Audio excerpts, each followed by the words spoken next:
ਇਹ ਕਿੰਨਾ ਗਿਆ ਗੈਂਗਸਟਰਵਾਦ ਵਾਲਾ ਕਿੰਨਾ ਗਿਆ ਤੁਹਾਡੇ।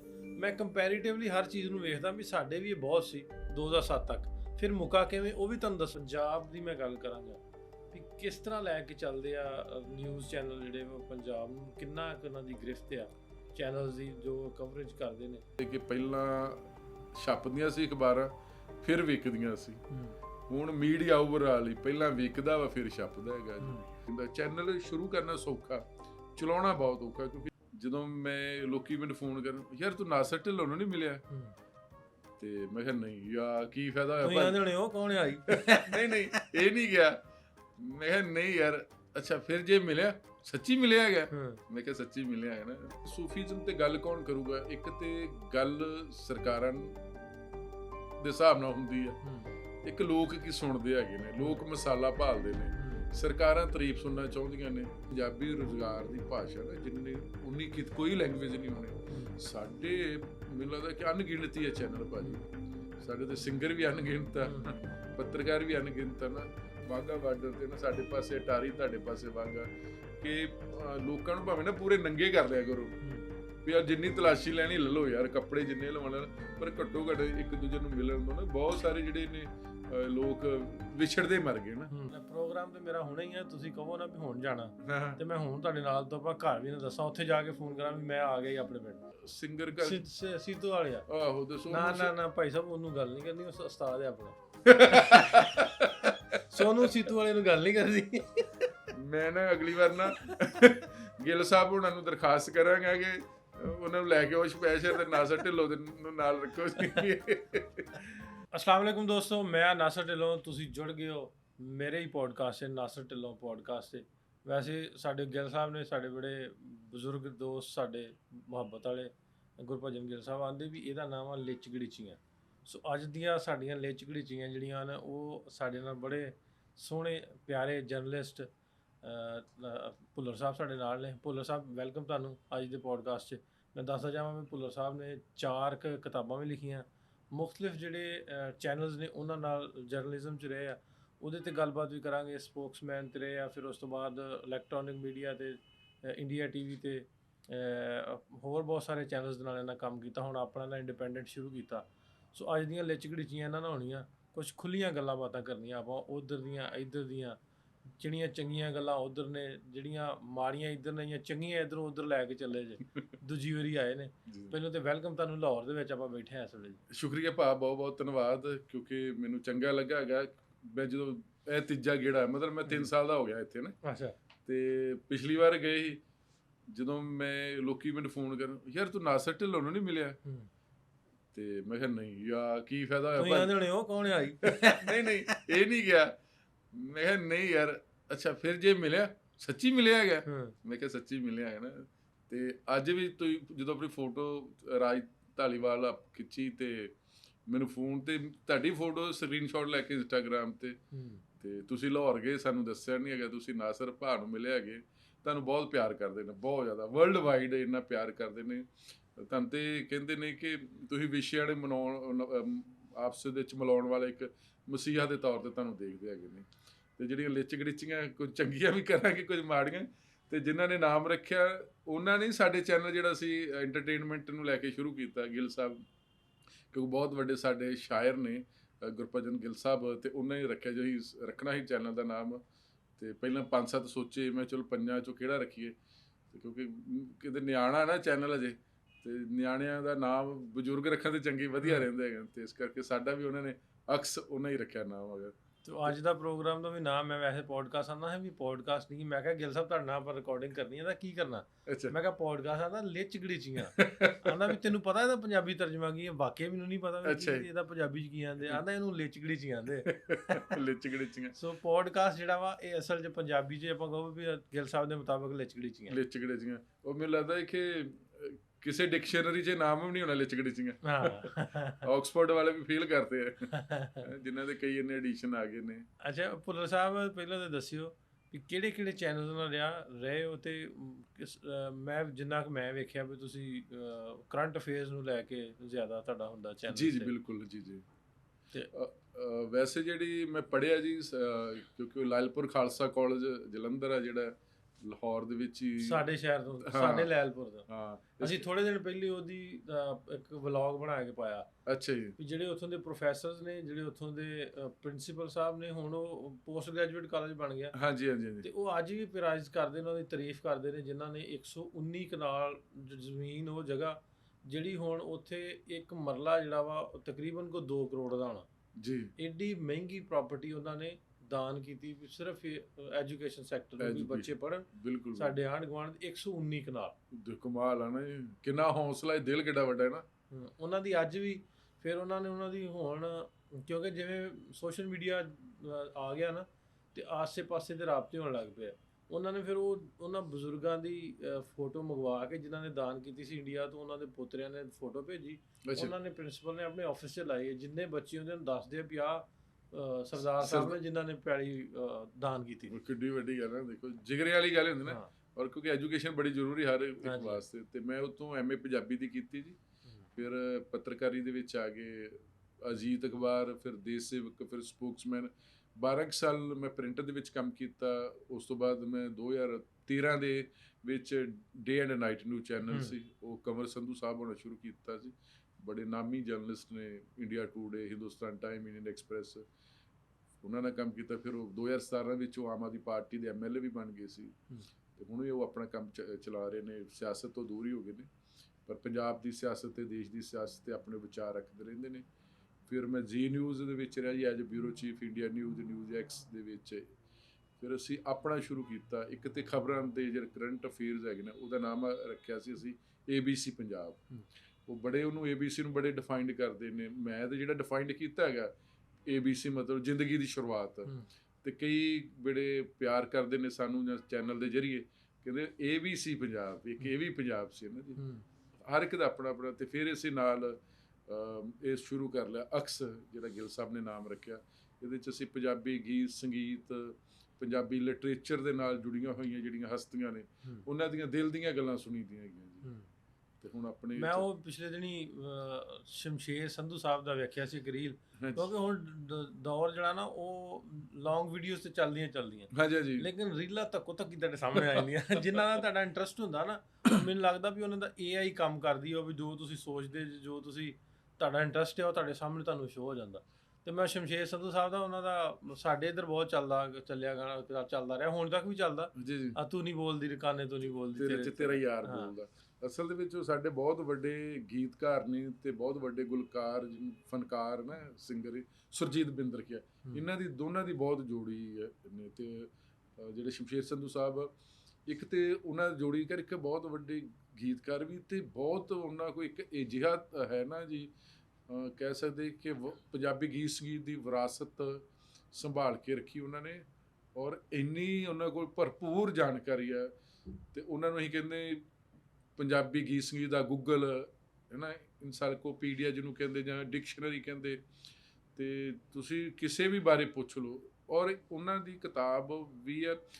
ਇੱਧਰ ਦੇ ਲਹਿੰਦੇ ਪੰਜਾਬ ਦੇ ਜਿਹੜੇ ਗਾਇਕ ਨੇ ਤੇ ਚੜ੍ਹਦੇ ਪੰਜਾਬ, ਉਹਨਾਂ ਦੀਆਂ ਕਿਤਾਬਾਂ ਵੀ ਆਈਆਂ ਨੇ। ਤੇ ਕਿਸੇ ਵੀ ਸਿੰਗਰ ਬਾਰੇ, ਰਾਈਟਰ ਬਾਰੇ, ਸਾਹਿਤਕਾਰ ਬਾਰੇ ਮੂੰਹ ਜ਼ਬਾਨੀ ਦੱਸ ਦਿੰਦੇ, ਉਹਨਾਂ ਨੂੰ ਲਿਖਣ ਦੀ ਲੋੜ ਨਹੀਂ। ਪਿੱਛੇ ਇੱਕ ਐਪੀਸੋਡ ਸਪੈਸ਼ਲ ਕੀਤਾ ਇੱਥੋਂ ਆਪਣੇ ਵਾਰਿਸ਼ਾ ਹੈ ਨਾ, ਪੀਲੂ, ਜਿੰਨੇ ਵੀ ਵੱਡੇ ਵੱਡੇ ਸਾਹਿਤਕਾਰ ਪੰਜਾਬ ਦੇ ਹੋਏ ਨੇ, ਤੇ ਉਹਨਾਂ ਨੂੰ ਉਹਨਾਂ ਦੀ ਇਕੱਲੀ ਲਿਖਤਾਂ ਅੰਦਾਜ਼ ਸੀ। ਸਪੈਸ਼ਲ ਕੀਤਾ ਸੀ ਸੁਰਜੀਤ ਪਾਤਰ ਸਾਹਿਬ ਤੱਕ। ਉਹਦੇ 'ਚ ਸ਼ਿਵ ਵੀ ਆ ਗਏ, ਉਹਦੇ 'ਚ ਹਾਸ਼ਮ ਸ਼ਾਹ ਆ ਗਏ ਨੇ, ਵਾਰਿਸ਼ਾ ਆ ਗਏ ਨੇ, ਬਾਬਾ ਬੁੱਲੇ ਸ਼ਾਹ ਆ ਗਏ ਨੇ, ਸਾਰਿਆਂ ਦੇ ਬਾਰੇ। ਉਹ ਸੋਹਣੀਆਂ ਗੱਲਾਂ ਕਰਦੇ ਨੇ ਤੇ ਲੋਕੀ ਉਹਨਾਂ ਨੂੰ ਪਸੰਦ ਕਰਦੇ। ਉਹ ਜਿਹੜਾ ਆਰਟੀਫਿਸ਼ੀਅਲ ਇੰਟੈਲੀਜੈਂਸ ਵਾਲਾ, ਹਲੇ ਆਪਾਂ ਮੋਬਾਈਲ ਖੋਲ੍ਹਿਆ ਨਹੀਂ ਹੈ ਨਾ, ਤੇ ਉਹ ਮੋਬਾਈਲ ਤੇ ਚੱਲ ਰਿਹਾ ਹੋਊਗਾ ਕਿ ਕਿਹੜੀਆਂ ਗੱਲਾਂ ਕਰਦੇ ਨੇ। ਇਹ ਤੇ ਤਕਨੀਕ ਕਹਿ ਸਕਦੇ ਨੇ ਨਾ, ਡਿਜੀਟਲਾਈਜੇਸ਼ਨ। ਹਾਂ, ਨਵਾਂ ਦੌਰ ਹੈ। ਅੱਛਾ, ਨਿਊਜ਼ ਦੀ ਗੱਲ ਹੁੰਦੀ ਹੈ ਵੀ ਕਿਸ ਤਰ੍ਹਾਂ ਦਾ ਪੰਜਾਬ ਦੀ ਮੈਂ ਗੱਲ ਕਰਾਂਗਾ ਵੀ ਕਿਸ ਤਰ੍ਹਾਂ ਲੈ ਕੇ ਚੱਲਦੇ ਆ ਨਿਊਜ਼ ਚੈਨਲ ਜਿਹੜੇ ਉਹ ਪੰਜਾਬ ਨੂੰ, ਕਿੰਨਾ ਕੁ ਉਹਨਾਂ ਦੀ ਗ੍ਰਿਫਤ ਆ ਚੈਨਲਸ ਦੀ ਜੋ ਕਵਰੇਜ ਕਰਦੇ ਨੇ। ਮੈਂ ਕੰਪੈਰੀਟਿਵਲੀ ਵੇਖਦਾ, ਕਿਉਂਕਿ ਸਾਡੇ ਇੱਧਰ ਪੰਜਾਬ ਦਾ ਇੱਕ ਵੀ ਚੈਨਲ ਨਹੀਂ ਸੀ ਹੈ।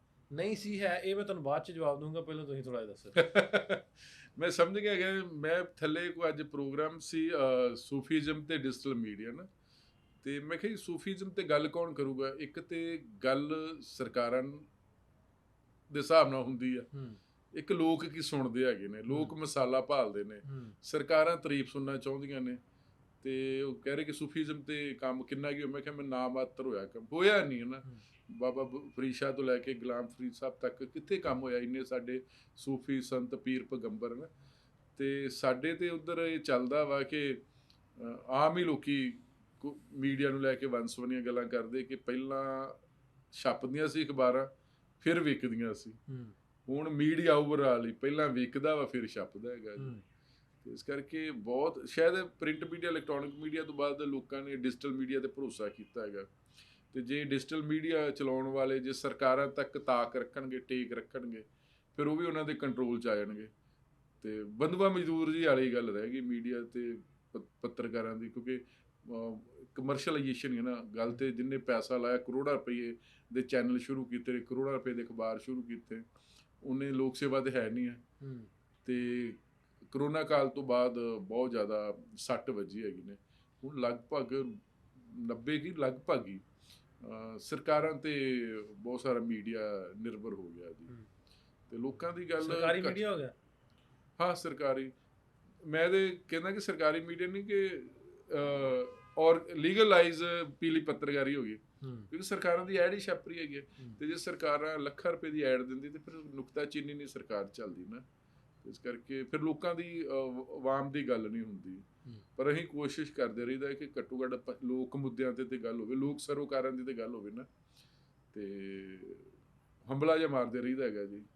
ਅੱਛਾ, ਇੱਕ ਹੋਰ ਇਹਦੇ ਵਿੱਚ ਜਿਵੇਂ ਆਪਾਂ ਗੱਲ ਕਰਨੇ ਵੀ ਕਿੰਨਾ ਕੁ ਕੰਟਰੋਲ ਦੀ ਗੱਲ ਆਪਾਂ ਕਰਦੇ ਹਾਂ ਵੀ ਚਲੋ ਸਰਕਾਰ ਐਡ ਦਿੰਦੀ ਹੈ, ਜਿਹੜੀ ਗੱਲ ਆਪਾਂ ਕਰਨ ਡਏ ਵੀ ਐਡ ਦਿੰਦੀ ਹੈ ਚੈਨਲ ਨੂੰ ਚੱਲਦੀ ਹੈ ਵੀ 2-3 ਮੈਂ ਵੇਖਦਾ ਕਿਉਂਕਿ ਜਿਹੜੀ ਸਾਡੀ ਇੰਟਰੈਕਸ਼ਨ ਹੈ ਸਾਡੇ ਲੋਕਾਂ ਦੀ ਇੱਧਰ ਪੰਜਾਬ ਨੂੰ ਉੱਧਰ ਦੀ ਹੁਣ ਇੱਧਰ ਇਹਨੂੰ ਕੁਛ ਨਾ ਕੁਛ ਵੇਖਦੇ ਰਹਿੰਦੇ। ਜਿਵੇਂ ਜਗਦੀਪ ਥਲੀ ਸੀ, ਸਿਮਰਨਜੋਤ ਮੱਕੜ, ਇਹਨਾਂ ਦੇ ਚੈਨਲਸ ਬੰਦ ਹੋ ਗਏ। ਆਇਆ ਕਿ ਉਹ ਸਰਕਾਰ ਦੇ ਆਪੋਜ਼ਿਟ ਚੱਲਦੇ ਸੀ, ਇਸ ਤੋਂ ਹੋ ਗਏ। ਜੇ ਹੋ ਗਏ ਤੇ ਤੁਹਾਡਾ ਕਿਉਂ ਨਹੀਂ ਹੋਇਆ? ਭਾਈ ਅਜੇ ਤੱਕ ਮੇਰੇ ਤੇ ਮੇਰੀ ਰਹੀ ਹੈਗੀ। ਅੱਛਾ ਜੀ। ਪਤਾ ਨਹੀਂ ਕਿਉਂ ਨਹੀਂ ਹੈ। ਪਰ ਮੈਂ ਜਿਹੜਾ ਆਪਣਾ ਚੈਨਲ ਆ ਜੀ, ਸਾਰੇ ਵਧੀਆ ਕੰਮ ਕਰਦੇ ਹੈਗੇ ਨੇ। ਪਰ ਦੇਖੋ ਤੁਸੀਂ ਜਿਸ ਵੀ ਕੰਟਰੀ ਦੇ ਵਿੱਚ ਤੁਸੀਂ ਆਪਣੀ ਕੰਟਰੀ ਪ੍ਰਤੀ, ਦੇਸ਼ ਪ੍ਰਤੀ, ਕੌਮ ਪ੍ਰਤੀ ਕਮਿਟਮੈਂਟ ਤੇ ਹੋਣਾ ਪੈਂਦਾ ਹੈਗਾ ਨਾ। ਚੰਗੇ ਕੰਮ ਤੇ ਚੰਗੇ ਦਿਖਾਓ, ਜੇ ਮਾੜੇ ਕੰਮ ਤੇ ਨੁਕਤਾਚੀਨੀ ਤੇ ਸਰਕਾਰਾਂ ਚੱਲਦੀਆਂ ਵੀ ਨੇ। ਪਰ ਉਦੋਂ ਕਈ ਚੈਨਲ ਬੰਦ ਵੀ ਹੋਏ ਨੇ, ਇਹਦੇ 'ਚ ਕੋਈ ਦੋ ਰਾਵਾਂ ਨਹੀਂ ਹੈ। ਕਿਉਂਕਿ ਫੇਸਬੁੱਕ, ਯੂਟਿਊਬ ਤੇ ਸਾਡਾ ਤੇ ਕੰਟਰੋਲ ਨਹੀਂ ਆ, ਵੈਸੇ ਹੀ ਥਰਡ ਪਾਰਟੀ ਆ। ਤੇ ਯੂਟਿਊਬ ਵਾਲੇ, ਫੇਸਬੁੱਕ ਵਾਲੇ ਵੀ ਤੇ ਵਪਾਰੀ ਨੇ, ਤੇ ਉਹ ਸਰਕਾਰਾਂ ਤੋਂ ਬਾਹਰ ਤੇ ਜਾ ਨਹੀਂ ਸਕਦੇ ਹੈਗੇ ਨਾ ਜੀ। ਤੇ ਇਸ ਕਰਕੇ ਕੁਝ ਨਾ ਕੁਝ ਹੁੰਦਾ ਹੀ ਰਹਿੰਦਾ ਹੈਗਾ, ਕਿਉਂਕਿ ਕੰਟਰੋਲ ਆ ਉਹਨਾਂ ਦੇ ਹੱਥ। ਬਸ ਆਪਾਂ ਵੀ ਕਿਰਾਏਦਾਰ ਹੀ ਆ ਉੱਥੇ। ਡਰ ਲੱਗਾ ਰਹਿੰਦਾ ਵੈਸੇ ਵੀ ਪਤਾ ਨਹੀਂ ਕਿਹੜੇ ਵੇਲੇ ਖੋਲ ਕੇ ਦੇਖੀਏ। ਪਹਿਲਾਂ ਤਾਂ ਸਵੇਰੇ ਉੱਠ ਕੇ ਰੱਬ ਦਾ ਨਾਮ ਨਹੀਂ ਲਈਦਾ ਹੈਗਾ, ਦੇਖੀਦਾ ਕਿੰਨੇ ਵੀ ਹੋ ਗਏ, ਕਿੰਨੇ ਡਾਲਰ ਬਣ ਗਏ। ਵੀਡੀਓ ਚੱਲੀ ਨਹੀਂ ਹੈਗੀ ਨਾ, ਬੜਾ ਦੁੱਖ ਲੱਗਦਾ ਨਾ ਵੀ 1 ਘੰਟੇ ਭਕਾਈ ਵੀ ਮਾਰੀ ਹੈਗੀ ਯਾਰ, ਵਿਊ 10,000 ਵੀ ਨਹੀਂ ਆਏ ਨਾ। ਉਹ ਵੀ ਕਰਕੇ ਪਰ ਕਈ ਚੈਨਲ ਜੋ ਦੁਬਾਰਾ ਉੱਠ ਵੀ ਖਲੋਤੇ ਨੇ। ਦੇਖੋ ਮੱਕੜ ਸਾਹਿਬ ਬਹੁਤ ਸੋਹਣਾ ਕੰਮ ਕਰ ਰਹੇ ਨੇ, ਮੈਂ ਤਾਂ ਉਹਨਾਂ ਦਾ ਆਪ ਬਹੁਤ ਵੱਡਾ ਫੈਨ ਆ ਜੀ। ਬੜਾ ਸੋਹਣਾ ਕੰਮ ਕਰ ਰਹੇ ਨੇ ਥਲੀ ਸਾਹਿਬ। ਔਰ ਮੈਨੂੰ ਲੱਗਦਾ ਕਿ ਥਲੀ ਸਾਹਿਬ, ਮੈਂ ਜੋ ਆਪਣਾ ਚੈਨਲ ਸ਼ੁਰੂ ਕੀਤਾ ਇਹ ਤਾਂ ਤੇ 5-6 ਮਹੀਨੇ ਕੁਝ ਦਿਖਿਆ ਨਹੀਂ ਹੈਗਾ। ਤੇ ਮੈਂ ਸੋਚ ਲਿਆ ਭਾਈ ਯਾਰ ਜਾਣ ਕੇ ਪੰਗਾ ਜਿਹਾ ਲੈ ਲਿਆ ਹੈ ਨਾ।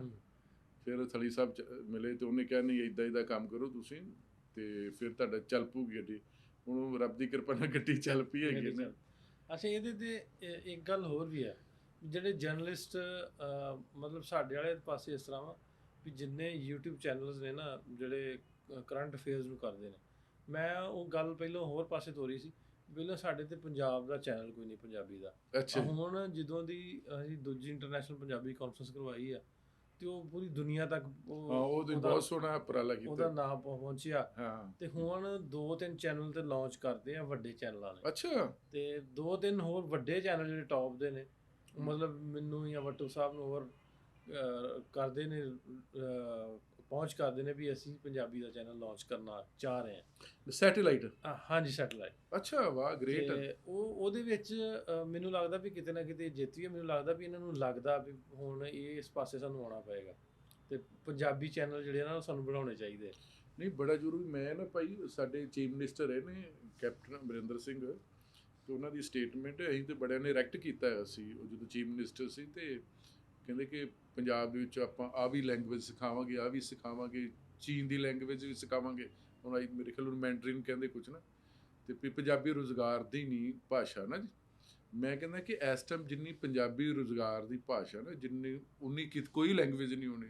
ਸਾਡੇ ਮੈਨੂੰ ਲੱਗਦਾ ਕਿ ਅਣਗਿਣਤੀ ਹੈ ਚੈਨਲ ਭਾਜੀ, ਸਾਡੇ ਤੇ ਸਿੰਗਰ ਵੀ ਅਣਗਿਣਤ ਆ, ਪੱਤਰਕਾਰ ਵੀ ਅਣਗਿਣਤ ਆ ਨਾ। ਤੇ ਮੈਨੂੰ ਇਹ ਲੱਗਦਾ ਕਿ ਬਹੁਤ ਵਧੀਆ ਗੱਲ ਹੈ ਕਿ ਜੀ ਸੈਟੇਲਾਈਟ ਚੈਨਲ ਆ ਰਹੇ। ਹਾਲਾਂਕਿ ਤੁਹਾਡੇ ਪਤਾ ਨਹੀਂ ਕਿ ਇੱਧਰ ਕੇਬਲ ਨੈਟਵਰਕ ਪ੍ਰਾਈਵੇਟ ਹੈ ਕਿ ਨਹੀਂ ਪ੍ਰਾਈਵੇਟ ਹੈ, ਹਾਂ, ਪਰ ਸਾਡੇ ਬਹੁਤ ਪ੍ਰਾਈਵੇਟ ਆ, ਤੇ ਉਹਨਾਂ ਦੇ ਜ਼ਰੀਏ ਤੁਹਾਨੂੰ ਚੱਲਣਾ ਪੈਂਦਾ। ਚੈਨਲ ਸ਼ੁਰੂ ਕਰਨਾ ਸੌਖਾ, ਚਲਾਉਣਾ ਬਹੁਤ ਔਖਾ, ਕਿਉਂਕਿ ਜਿਹੜੀ ਬਰੋਡਕਾਸਟਿੰਗ ਫੀਸ ਆ, ਜਿੱਦਾਂ ਸਾਡੇ ਉੱਧਰ ਬਹੁਤ ਸਾਰੀਆਂ ਡਿਸ਼ਾਂ ਨੇ, ਏਅਰਟੈਲ ਆ, ਟਾਟਾ ਸਕਾਈ ਆ, ਇਹ ਉਹ ਲਟਰਮ ਪਟਰਮ, ਇੱਕ ਫਿਰ ਲੋਕਲ ਕੇਬਲ ਜਿਹੜੀ ਵੱਡੇ ਪੱਧਰ ਤੇ ਨੇ, ਉਹ ਕਰੋੜਾਂ ਰੁਪਈਏ ਦੀ ਖੇਡ ਹੈਗੀ। ਸਾਲ ਤੇ ਐਵੇਂ ਚੜ੍ਹ ਜਾਂਦਾ ਹੈਗਾ, ਕੋਈ 1.5 ਕਰੋੜ ਰੁਪਏ ਲੈਂਦਾ, ਕੋਈ 2 ਕਰੋੜ ਰੁਪਏ ਲੈਂਦਾ, ਕੋਈ 5 ਕਰੋੜ ਰੁਪਈਆ ਲੈਂਦਾ। ਉਹ ਜਿਹੜੇ ਨੇ ਖਰਚੇ, ਰਨਿੰਗ ਕੋਸਟ ਉਹ ਬਹੁਤ ਜ਼ਿਆਦਾ।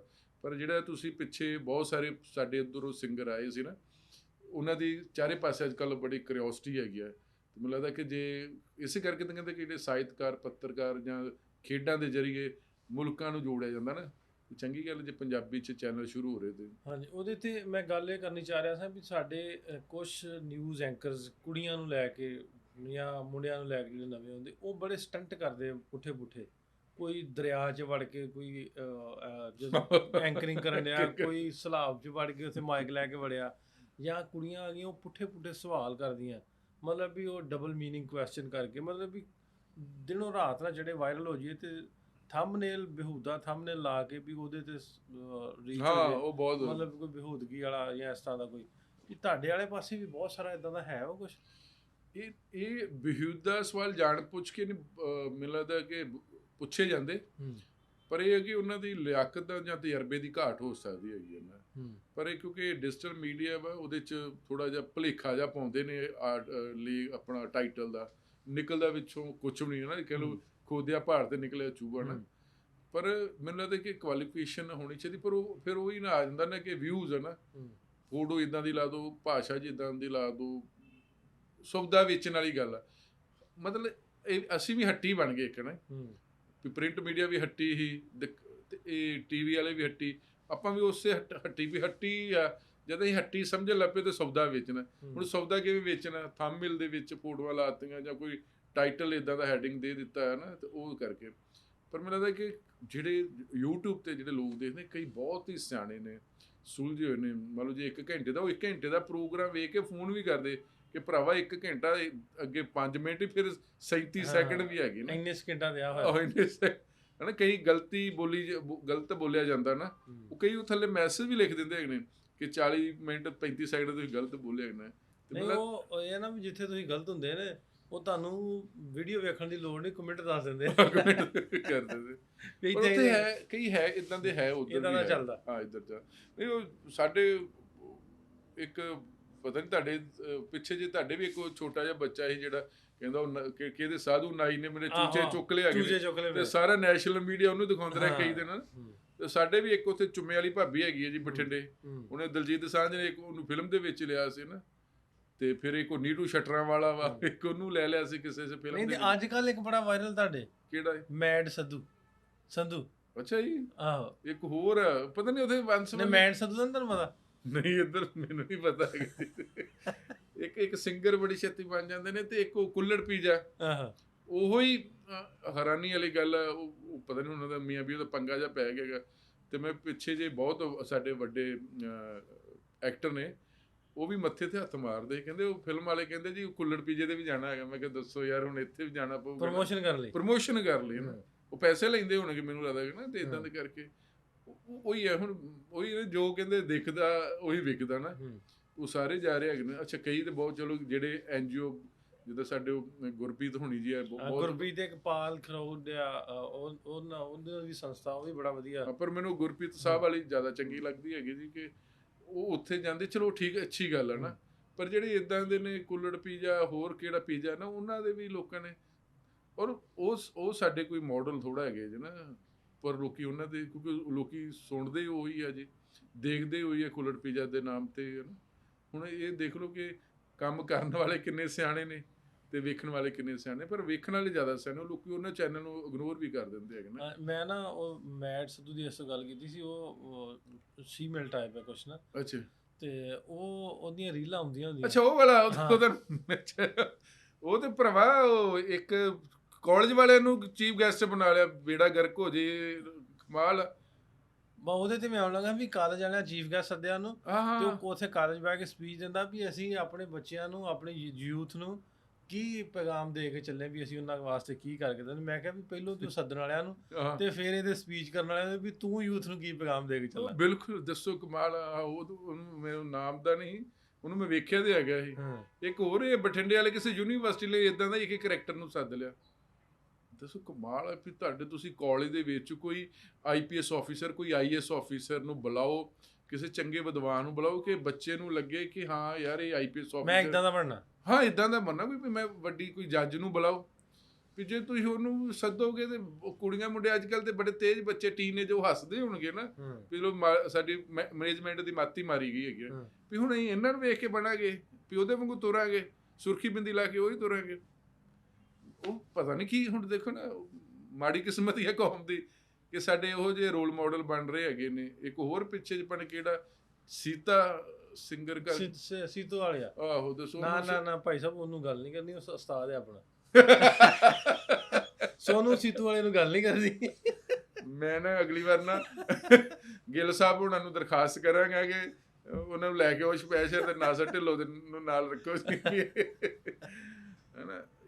ਕਿ ਫਿਰ ਅਸੀਂ ਉਹੀ ਗੱਲ ਹੈ ਵੀ ਸਾਡੀ ਜਿਹੜਾ ਯੂਥ ਆ ਉਹ ਕੀ, ਸਾਡੇ ਕੋਲ ਇੰਨਾ ਇਤਿਹਾਸ ਪਿਆ ਹੈਗਾ ਨਾ, ਔਰ ਉਹ ਚੀਜ਼ਾਂ ਪੜ੍ਹਨ ਵਾਲੀਆਂ ਨੇ, ਐਂਟਰਟੇਨਮੈਂਟ ਦਾ ਸਾਧਨ, ਐਂਟਰਟੇਨਮੈਂਟ ਵਾਲੇ ਪਾਸੇ ਬਹੁਤੇ। ਉਹ ਹੀ ਆ ਵੀ ਜਿਹੜੀ ਆਪਾਂ ਪੋਡਕਾਸਟ ਕਰਦੇ, ਹੋ ਸਕਦਾ ਹੈ 10,000 ਚੱਲੇ, 50,000 ਚੱਲੇ, ਲੱਖ ਚੱਲੇ ਜੀ। ਇੱਥੇ ਸਾਡੇ ਵੀ ਇਸ ਤਰ੍ਹਾਂ ਦੇ ਵਲੋਗਰਸ ਨੇ, ਆਪਣਾ ਕੁਛ ਇਸ ਤਰ੍ਹਾਂ ਦੇ ਨੇ ਜਿਹੜੇ ਘਰਾਂ 'ਚ ਬਹਿ ਕੇ ਖੱਚਾ ਮਾਰਦੇ ਆ। ਹਾਂ ਬਿਲਕੁਲ। ਉਹ 2 ਘੰਟੇ ਦੇ ਉਹਦੀ 2-2 ਮਿਲੀਅਨ ਚੱਲੀ ਹੁੰਦੀ ਹੈ, ਤੇ ਉਹ ਕੋਈ ਸੀਰੀਅਸ ਗੱਲਾਂ ਸੁਣਨ ਵਾਲੇ ਲੋਕ ਘੱਟ ਨੇ, ਐਂਟਰਟੇਨਮੈਂਟ ਵਾਲੇ ਬਹੁਤੇ ਨੇ। ਹੁਣ ਤੇ ਟੱਬਰਾਂ ਦੇ ਟੱਬਰੀ ਵੀਡੀਓ ਬਣਾਉਂਦੇ ਰਹਿੰਦੇ ਕਿ ਨੌ ਸੱਸ ਕੀ, ਪਿਓ ਧੀ ਕੀ, ਪਿਓ ਪੁੱਤ ਕੀ, ਸਾਰੇ ਟੱਬਰਾਂ ਦੇ ਟੱਬਰੀ ਸਾਰੇ ਹੀ ਮਿਲ ਯਸ਼ਰਾਜ ਚੋਪੜਾ ਬਣੇ ਹੋਏ। ਯਸ਼ਰਾਜ ਚੋਪੜਾ। ਅੱਛਾ ਇਹ ਦੱਸਿਓ ਵੀ ਫੈਮਿਲੀ ਵਲੌਗਰ ਤੇ ਟਰੈਵਲ ਵਲੌਗਰ ਜੇ ਤੁਹਾਨੂੰ ਕਿਹੜੇ ਪਸੰਦ ਨੇ, ਜਾਂ ਇਹਨਾਂ ਦੇ ਤੁਹਾਡੀ ਕੀ ਟਿੱਪਣੀ, ਇਹਨਾਂ ਦੇ ਕੀ ਕਮੈਂਟ ਹੈ, ਇਹ ਜਿਹੜੇ ਟਰੈਵਲ ਕਰਦੇ ਨੇ, ਫਿਰ ਜਿਹੜੇ ਫੈਮਿਲੀ ਵਲੌਗਰ? ਮੈਂ ਇਹਨਾਂ ਬਾਰੇ ਟਰੈਵਲ ਬਲੌਗਰ, ਮੈਨੂੰ ਲੱਗਦਾ ਕਿ ਉਹਨਾਂ ਦਾ ਇੱਕ ਐਂਟਰਟੇਨਮੈਂਟ ਹੋ ਸਕਦਾ ਕਿ ਨਾਲੇ ਕਵਰ ਕਰੀ ਜਾਂਦੇ, ਨਾਲੇ ਟਿਕਟਾਂ ਦਾ ਖਰਚਾ ਨਿਕਲਦਾ ਜਾ ਰਿਹਾ ਹੈ ਨਾ। ਕਿਉਂਕਿ ਅੱਜ ਕੱਲ੍ਹ ਅਜਿਹੀ ਤਕਨੀਕ ਹੈ, ਤੁਸੀਂ ਸਾਰੇ ਦੁਨੀਆ 'ਤੇ ਘੁੰਮ ਨਹੀਂ ਸਕਦੇ, ਮਤਲਬ ਦੁਨੀਆ ਛੱਡੋ, ਤੁਸੀਂ ਆਪਣਾ ਮੁਲਕ ਵੀ ਛੱਡੋ, ਤੁਸੀਂ ਆਪਣਾ ਸੂਬਾ ਵੀ ਨਹੀਂ ਪੂਰਾ ਘੁੰਮ ਸਕਦੇ ਨਾ। ਸੂਬਾ ਵੀ ਆਪਾਂ ਸਾਰੇ ਅੱਜ ਕੱਲ੍ਹ ਰਿਸ਼ਤੇਦਾਰਾਂ 'ਤੇ ਵੀ ਨਹੀਂ ਜਾਂਦੇ ਹੈਗੇ, ਟੈਲੀਫੋਨ 'ਤੇ ਗੱਲ ਕਰ, ਹੈਲੋ ਹਾਈ ਕਰ ਲਈਦਾ ਨਾ। ਆਪਾਂ ਕਿੰਨੇ ਕੀ ਆਪਣੀਆਂ ਮਾਮਿਆਂ ਕੋ, ਚਾਚਿਆਂ ਕੋ, ਭੂਆ ਕੋ, ਭੈਣਾਂ ਕੋ ਗਏ ਹੈਗੇ ਨਾ। ਤੇ ਬਲੌਗਰ ਹੈ ਕਿ ਤੁਸੀਂ ਜਿਹੜੇ ਕੰਟਰੀ ਤੇ ਜਾਣਾ ਕਿ ਵੈਸੇ ਲੱਭ ਸਕਦੇ, ਪਰ ਉਹ ਇੱਕ ਨਵਾਂ ਇੱਕ ਟ੍ਰੈਂਡ ਜਿਹਾ ਆ ਗਿਆ। ਜਿਹੜਾ ਦੂਜਾ ਫੈਮਿਲੀ ਵਾਲਾ ਵੀ, ਉਹਦੇ 'ਚ ਕੀ ਮੈਨੂੰ ਲੱਗਦਾ ਕਿ ਕੀ ਸਿੱਖਿਆ ਦੇ ਰਹੇ ਹੈਗੇ ਨਾ, ਮੈਨੂੰ ਤਾਂ ਕੁਝ ਲੱਗਦਾ ਨਹੀਂ, ਪਰ ਹਰ ਇੱਕ ਨੇ ਉਹ ਮਸਲਾ ਰੋਟੀ ਦਾ ਹੀ ਜੁੜਿਆ ਹੋਇਆ ਨਾ। ਇਹ ਮਸਲਾ ਸਾਰਾ ਰੋਟੀ ਦਾ, ਹਨਾ, ਉਹ ਗੱਲ ਹੈ ਜਿਹੜਾ ਕਹਿੰਦੇ ਢਿੱਡ ਦੇ ਦਿੱਤਾ ਨਾ ਰੱਬ ਨੇ, ਸਵਾਲ ਉਹਦਾ ਹੈਗਾ ਨਾ ਜੀ। ਇਹ ਚਲੋ ਟਰੈਵਲ ਵਲੌਗਰ ਜਾਂ ਆਪਾਂ ਵੀਡੀਓ ਬਣਾਉਂਦੇ, ਉਹਦੇ ਲਈ ਤਾਂ ਬਹੁਤ ਸਾਰਾ ਸਾਨੂੰ ਸੋਚਣਾ ਪੈਂਦਾ, ਲਿਖਣਾ ਪੈਂਦਾ। ਹੁਣ ਜਿਹੜਾ ਬੰਦੇ ਨੇ ਫਿਰ ਸੋਚੀਦਾ ਵੀ ਵੀਡੀਓ ਬਣਾਉਣੀ ਕਿਵੇਂ। ਹੁਣ ਜਿਹਨੇ ਰੋਜ਼ ਬਣਾਉਣੀ ਹੈ ਆਪਣੇ ਟੱਬਰ 'ਚ ਘਰ ਰਹਿ ਕੇ, ਤੇ ਉਹ ਹੈਰਾਨਗੀ ਵਾਲੀ ਗੱਲ ਹੈ ਵੀ ਉਹਨੇ ਕੀ ਵਿਖਾਉਣਾ ਸਾਰਾ ਦਿਨ, ਉਹ ਕੀ ਦਿਖਾਉਣਾ ਹੈਗਾ ਨਾ।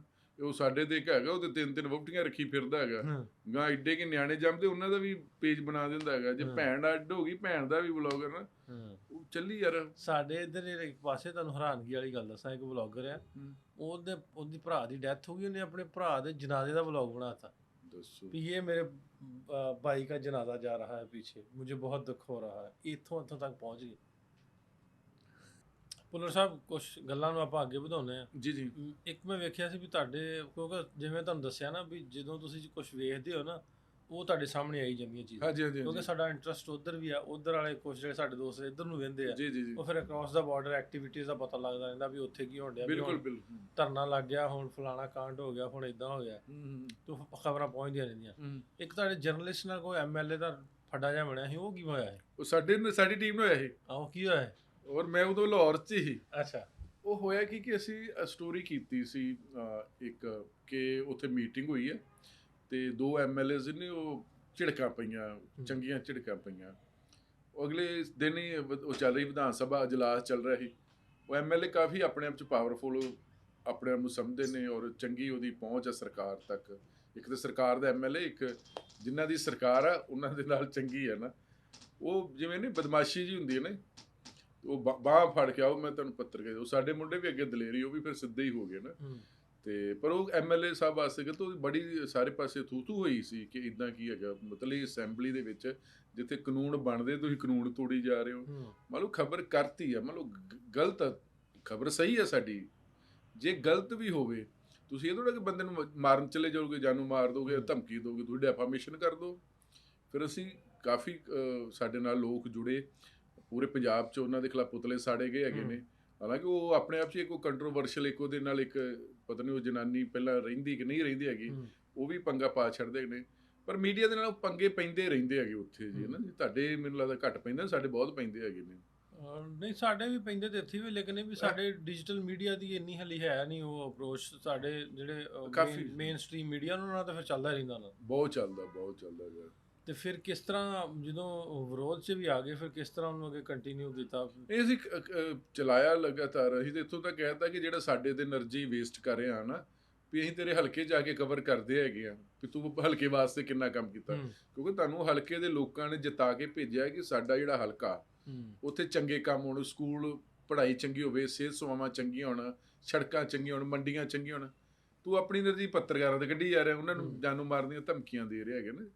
ਤੇ ਫਿਰ ਉਹ ਠੀਕ ਆ, ਉਹ ਆਪਣੇ ਘਰ, ਅਸੀਂ ਆਪਣੇ ਘਰ ਆ। ਅੱਛਾ ਹਾਂ, ਉਹਦੇ ਫਿਰ ਉਹਦੇ ਭਰਾ ਵੀ ਆਇਆ ਸੀ ਉਹਦਾ ਕਿ ਨਾ ਕਰੋ ਜੀ, ਆਪਾਂ ਬੈਠ ਕੇ ਗੱਲ ਕਰ ਲੈਂਦੇ। ਫਿਰ ਉਸ ਸਮੇਂ ਮੈਂ ਤੇ ਇੱਥੇ ਹੀ ਲਾਹੌਰ ਪਿਛਲੇ ਸਾਲ, ਫਿਰ ਸਾਡੇ ਜਿਹੜੇ ਸੀਨੀਅਰ ਜਰਨਲਿਸਟ ਨੇ, ਫਿਰ ਉਹ ਸਪੀਕਰ ਸਾਹਿਬ ਨੇ ਸਾਡੇ ਕੁਲਤਾਰ ਸਿੰਘ ਸੰਧਵਾ ਸਾਹਿਬ, ਉਹਨਾਂ ਨੂੰ ਕਿਹਾ ਕਿ ਕਿਉਂਕਿ ਵਿਧਾਨ ਸਭਾ ਦੇ ਅੰਦਰ ਜਿਹੜਾ ਵੀ ਉਸ ਟਾਈਮ ਪ੍ਰੈਜ਼ੀਡੈਂਟ ਹੈਗਾ ਉਹਦੀ ਰਾਖੀ ਕਰਨੀ ਆ ਵਿਧਾਨ ਸਭਾ ਦੇ ਸਪੀਕਰ ਨੇ, ਵੀ ਜੇ ਤੁਹਾਡੇ ਤੁਸੀਂ ਰਖਵਾਲੇ ਹੋ ਤੇ ਤੁਹਾਡੇ ਇੱਥੇ ਕੋਈ ਐਮਐਲਏ ਧੱਕਾਸ਼ਾਹੀ ਕਰੇ ਤੇ ਬਰਦਾਸ਼ਤ ਨਹੀਂ ਹੋਏਗੀ।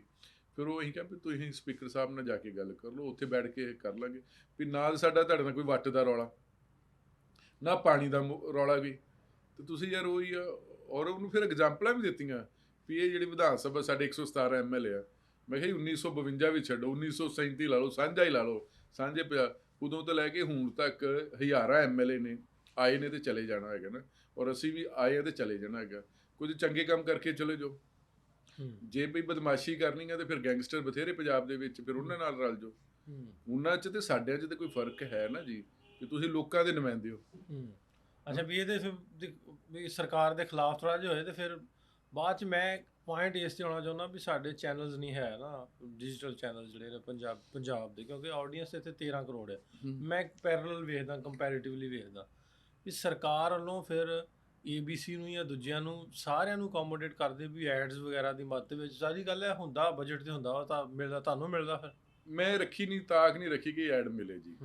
ਅਸੀਂ ਰੱਖੀ ਨਹੀਂ ਨਾ, ਅਸੀਂ ਅਪਲਾਈ ਕੀਤਾ। ਇੱਕ ਵਾਰ ਕੀਤਾ ਸੀ ਸਰਕਾਰ ਨੇ, ਕਿਉਂਕਿ ਉਹ ਦੇਣੀ ਨਹੀਂ ਸੀ। ਸਰਕਾਰ ਦੇ ਅਫਸਰਾਂ ਨੇ ਕਹਿ ਦਿੱਤਾ ਕਿ ਚੈਨਲ ਘਾਟੇ 'ਚ। ਮੈਂ ਕਿਹੜਾ ਚੈਨਲ ਮੁਨਾਫੇ 'ਚ? ਸਰਕਾਰ ਹੀ ਘਾਟੇ 'ਚ। 3 ਲੱਖ ਕਰੋੜ ਦਾ ਤੇ ਸਰਕਾਰ ਤੇ ਕਰਜ਼ਾ ਹੈਗਾ। ਤੇ ਇੱਕ ਸਾਡੀ Punjab Vidhan Sabha press gallery committee, ਉੱਥੇ ਕਾਫੀ ਸੀਨੀਅਰ ਜਰਨਲਿਸਟਾਂ ਨੂੰ ਲਿਆ ਜਾਂਦਾ, 30 ਮੈਂਬਰੀ ਦੇ। ਉਹ ਐਰਕੀ ਸਰਕਾਰ ਨੇ ਮੈਨੂੰ ਪਿਛਲੇ 3 ਸਾਲਾਂ ਤੋਂ ਪਹਿਲਾਂ ਕੱਢ ਦਿੰਦੇ ਨੇ, ਫਿਰ ਪਾ ਦਿੰਦੇ ਨੇ। ਐਰਕੀ ਸਰਕਾਰ ਨੇ ਕੱਢ ਦਿੱਤਾ। ਅਸੀਂ ਆਸ ਨਹੀਂ ਰੱਖੀ ਸਰਕਾਰ ਤੋਂ। ਜੇ ਸਰਕਾਰਾਂ ਵੱਲ ਆਪਾਂ ਟੇਕ ਰੱਖਾਂਗੇ ਨਾ ਵੀ ਐਡ ਆਊਗੀ, ਹੈ ਨਾ, ਤੇ ਫਿਰ ਜੇ ਸਰਕਾਰ ਐਡ ਦੇ ਰਹੀ ਹੈ, ਬਹੁਤ ਸਾਰੇ ਲੋਕ ਲੈ ਰਹੇ ਨੇ, ਕੱਖਾਂ ਤੋਂ ਲੱਖਪਤੀ, ਲੱਖਾਂ ਤੋਂ ਕਰੋੜਪਤੀ ਸਾਡੇ ਉੱਥੇ ਮੀਡੀਆ ਬਣ ਚੁੱਕਾ, ਡਿਜੀਟਲ ਮੀਡੀਆ ਵਾਲੇ ਵੀ। ਇਲੈਕਟ੍ਰੋਨਿਕ ਮੀਡੀਆ ਤੇ ਤੁਸੀਂ ਅੰਦਾਜ਼ਾ ਨਹੀਂ ਲਗਾ ਸਕਦੇ ਕਿ ਕਿੰਨਾ ਪੈਸਾ ਜਾ ਰਿਹਾ। ਪ੍ਰਿੰਟ ਮੀਡੀਆ ਨੂੰ ਅੰਦਾਜ਼ਾ ਨਹੀਂ ਲਗਾ ਸਕਦੇ ਕਿੰਨਾ, ਮਤਲਬ ਮੂੰਹ ਬੰਦ ਹੋ ਗਿਆ। ਮਤਲਬ ਹੁਣ ਬੰਦਾ ਨੇ ਰੋਟੀ ਖਾ ਕੇ ਕਿਵੇਂ ਆਪਾਂ ਆਫਰ ਨਹੀਂ ਜਾਈਦਾ ਹੈਗਾ, ਸਾਡਾ ਮੀਡੀਆ ਆਫਰ ਗਿਆ। ਪਰ ਕੋਈ ਹੈ ਕਿ ਅਸੀਂ ਪਿੱਛੇ ਇੱਕ ਐਸੋਸੀਏਸ਼ਨ ਬਣਾਈ ਸੀ, ਉਹ ਕੁਝ 3-4 ਮੁੰਡਿਆਂ ਦੀ ਗਲਤੀ ਦੇ ਕਰਕੇ ਟੁੱਟ ਜੀ ਗਈ ਹੈਗੀ, ਵੀ ਕੰਮ ਨਹੀਂ ਦੁਬਾਰਾ ਸ਼ੁਰੂ ਕਰੇ। ਉਹ ਬਣਾਈ ਸੀ ਪੰਜਾਬ ਡਿਜੀਟਲ ਮੀਡੀਆ ਐਸੋਸੀਏਸ਼ਨ। ਉਹ ਮੈਨੂੰ ਹੀ ਬਣਾਇਆ, ਮੇਰੀ ਗੈਰ ਹਾਜ਼ਰੀ ਦੇ ਵਿੱਚ ਸਰਬਸੰਮਤੀ ਦੇ ਨਾਲ ਮੈਨੂੰ ਪ੍ਰੈਜ਼ੀਡੈਂਟ ਬਣਾਇਆ ਸੀ। ਸਾਡਾ ਪਹਿਲੀ ਏਜੰਡਾ ਸੀ ਇਹ ਕਿ ਇਹ ਜਿਹੜੀ ਜਥੇਬੰਦੀ ਦਾ ਕੋਈ ਵੀ ਮੈਂਬਰ ਸਰਕਾਰ ਤੋਂ ਐਡ ਨਹੀਂ ਲਏਗਾ, ਲੋਕਾਂ ਦੀ ਗੱਲ ਕਰਾਂਗੇ। ਇਹ ਜਦੋਂ ਸਰਕਾਰ ਤੋਂ ਐਡ ਲੈਣੀ, ਫਿਰ ਸਰਕਾਰ ਦੇ ਖਿਲਾਫ ਬੋਲਣਾ ਕਿਵੇਂ?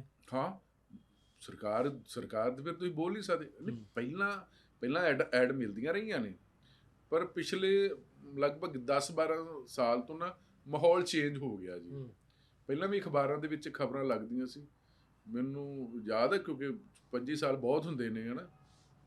ਤੇ ਉਦੋਂ ਐਡੀਟੋਰੀਅਲ ਛਪ ਜਾਂਦਾ ਸੀ ਤੇ ਮੁੱਖ ਮੰਤਰੀ ਨੋਟਿਸ ਲੈਂਦੇ ਸੀ ਵੀ ਇਹ ਕਿਉਂ ਛਪ ਗਿਆ ਜੀ, ਕੀ ਚੈੱਕ ਕਰੋ ਕੀ ਹੈ।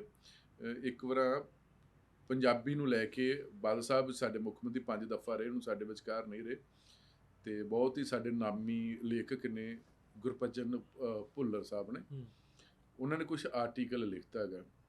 ਬਾਦਲ ਸਾਹਿਬ ਨੇ ਗੱਲ ਕੀਤੀ ਉਹਨਾਂ ਦੇ ਨਾਲ ਵੀ ਕੀ ਜੇ ਲੇਖਕ ਹੀ ਸਾਡੇ ਸਾਹਿਤਕਾਰੀ ਸਰਕਾਰ ਨਾਲ ਖਫਾ ਹੋ ਗਏ। ਫਿਰ ਉਹਨਾਂ ਦੇ ਜਿਹੜੇ ਬਾਦਲ ਸਾਹਿਬ ਦੇ ਪ੍ਰਿੰਸੀਪਲ ਸੈਕਟਰੀ ਸੀ ਉਹਨਾਂ ਨੂੰ ਫੋਨ ਕੀਤਾ ਕਿ ਭੁੱਲਰ ਸਾਹਿਬ ਨਾਲ ਗੱਲ ਕਰੋ ਵੀ ਉਹਨਾਂ ਦੇ ਕੀ ਮਸਲੇ ਨੇ। ਉਹ ਕਹਿੰਦੇ ਮੈਂ ਦਿੱਲੀ ਰਹਿੰਦੇ ਨੇ ਭੁੱਲਰ ਸਾਹਿਬ। ਉਹਨਾਂ ਨੇ ਫਿਰ ਜਿਹੜੇ ਲੋਕਲ ਨੁਮਾਇੰਦੇ ਸੀ ਉਹਨਾਂ ਨੂੰ ਕਿਹਾ ਕਿ ਜਾ ਕੇ ਤੁਸੀਂ ਗੱਲ ਕਰੋ, ਤੇ ਫਿਰ ਇਸ ਡੈਲੀਗੇਸ਼ਨ 'ਚ ਡਾਕਟਰ ਸੁਖਦੇਵ ਸਿੰਘ ਸਿਰਸਾ ਸਾਹਿਬ ਆਏ ਨੇ, ਉਹਨਾਂ ਦੀ ਅਗਵਾਈ 'ਚ ਇੱਕ ਡੈਲੀਗੇਸ਼ਨ ਮਿਲ ਕੇ ਆਇਆ ਸੀ। ਹੁਣ ਹੌਲੀ ਹੌਲੀ ਜਿਹੜਾ ਮੀਡੀਆ, ਪਤਾ ਨਹੀਂ ਮੀਡੀਆ ਆਪ ਹੀ ਵਿਛ ਗਿਆ ਜਾਂ ਪੈਸੇ ਨੇ ਵਿਛਾ ਦਿੱਤਾ ਹੈਗਾ, ਪਰ ਕਈ ਕੰਮ ਕਰ ਰਹੇ ਨੇ ਨੈਸ਼ਨਲ ਲੈਵਲ ਤੇ।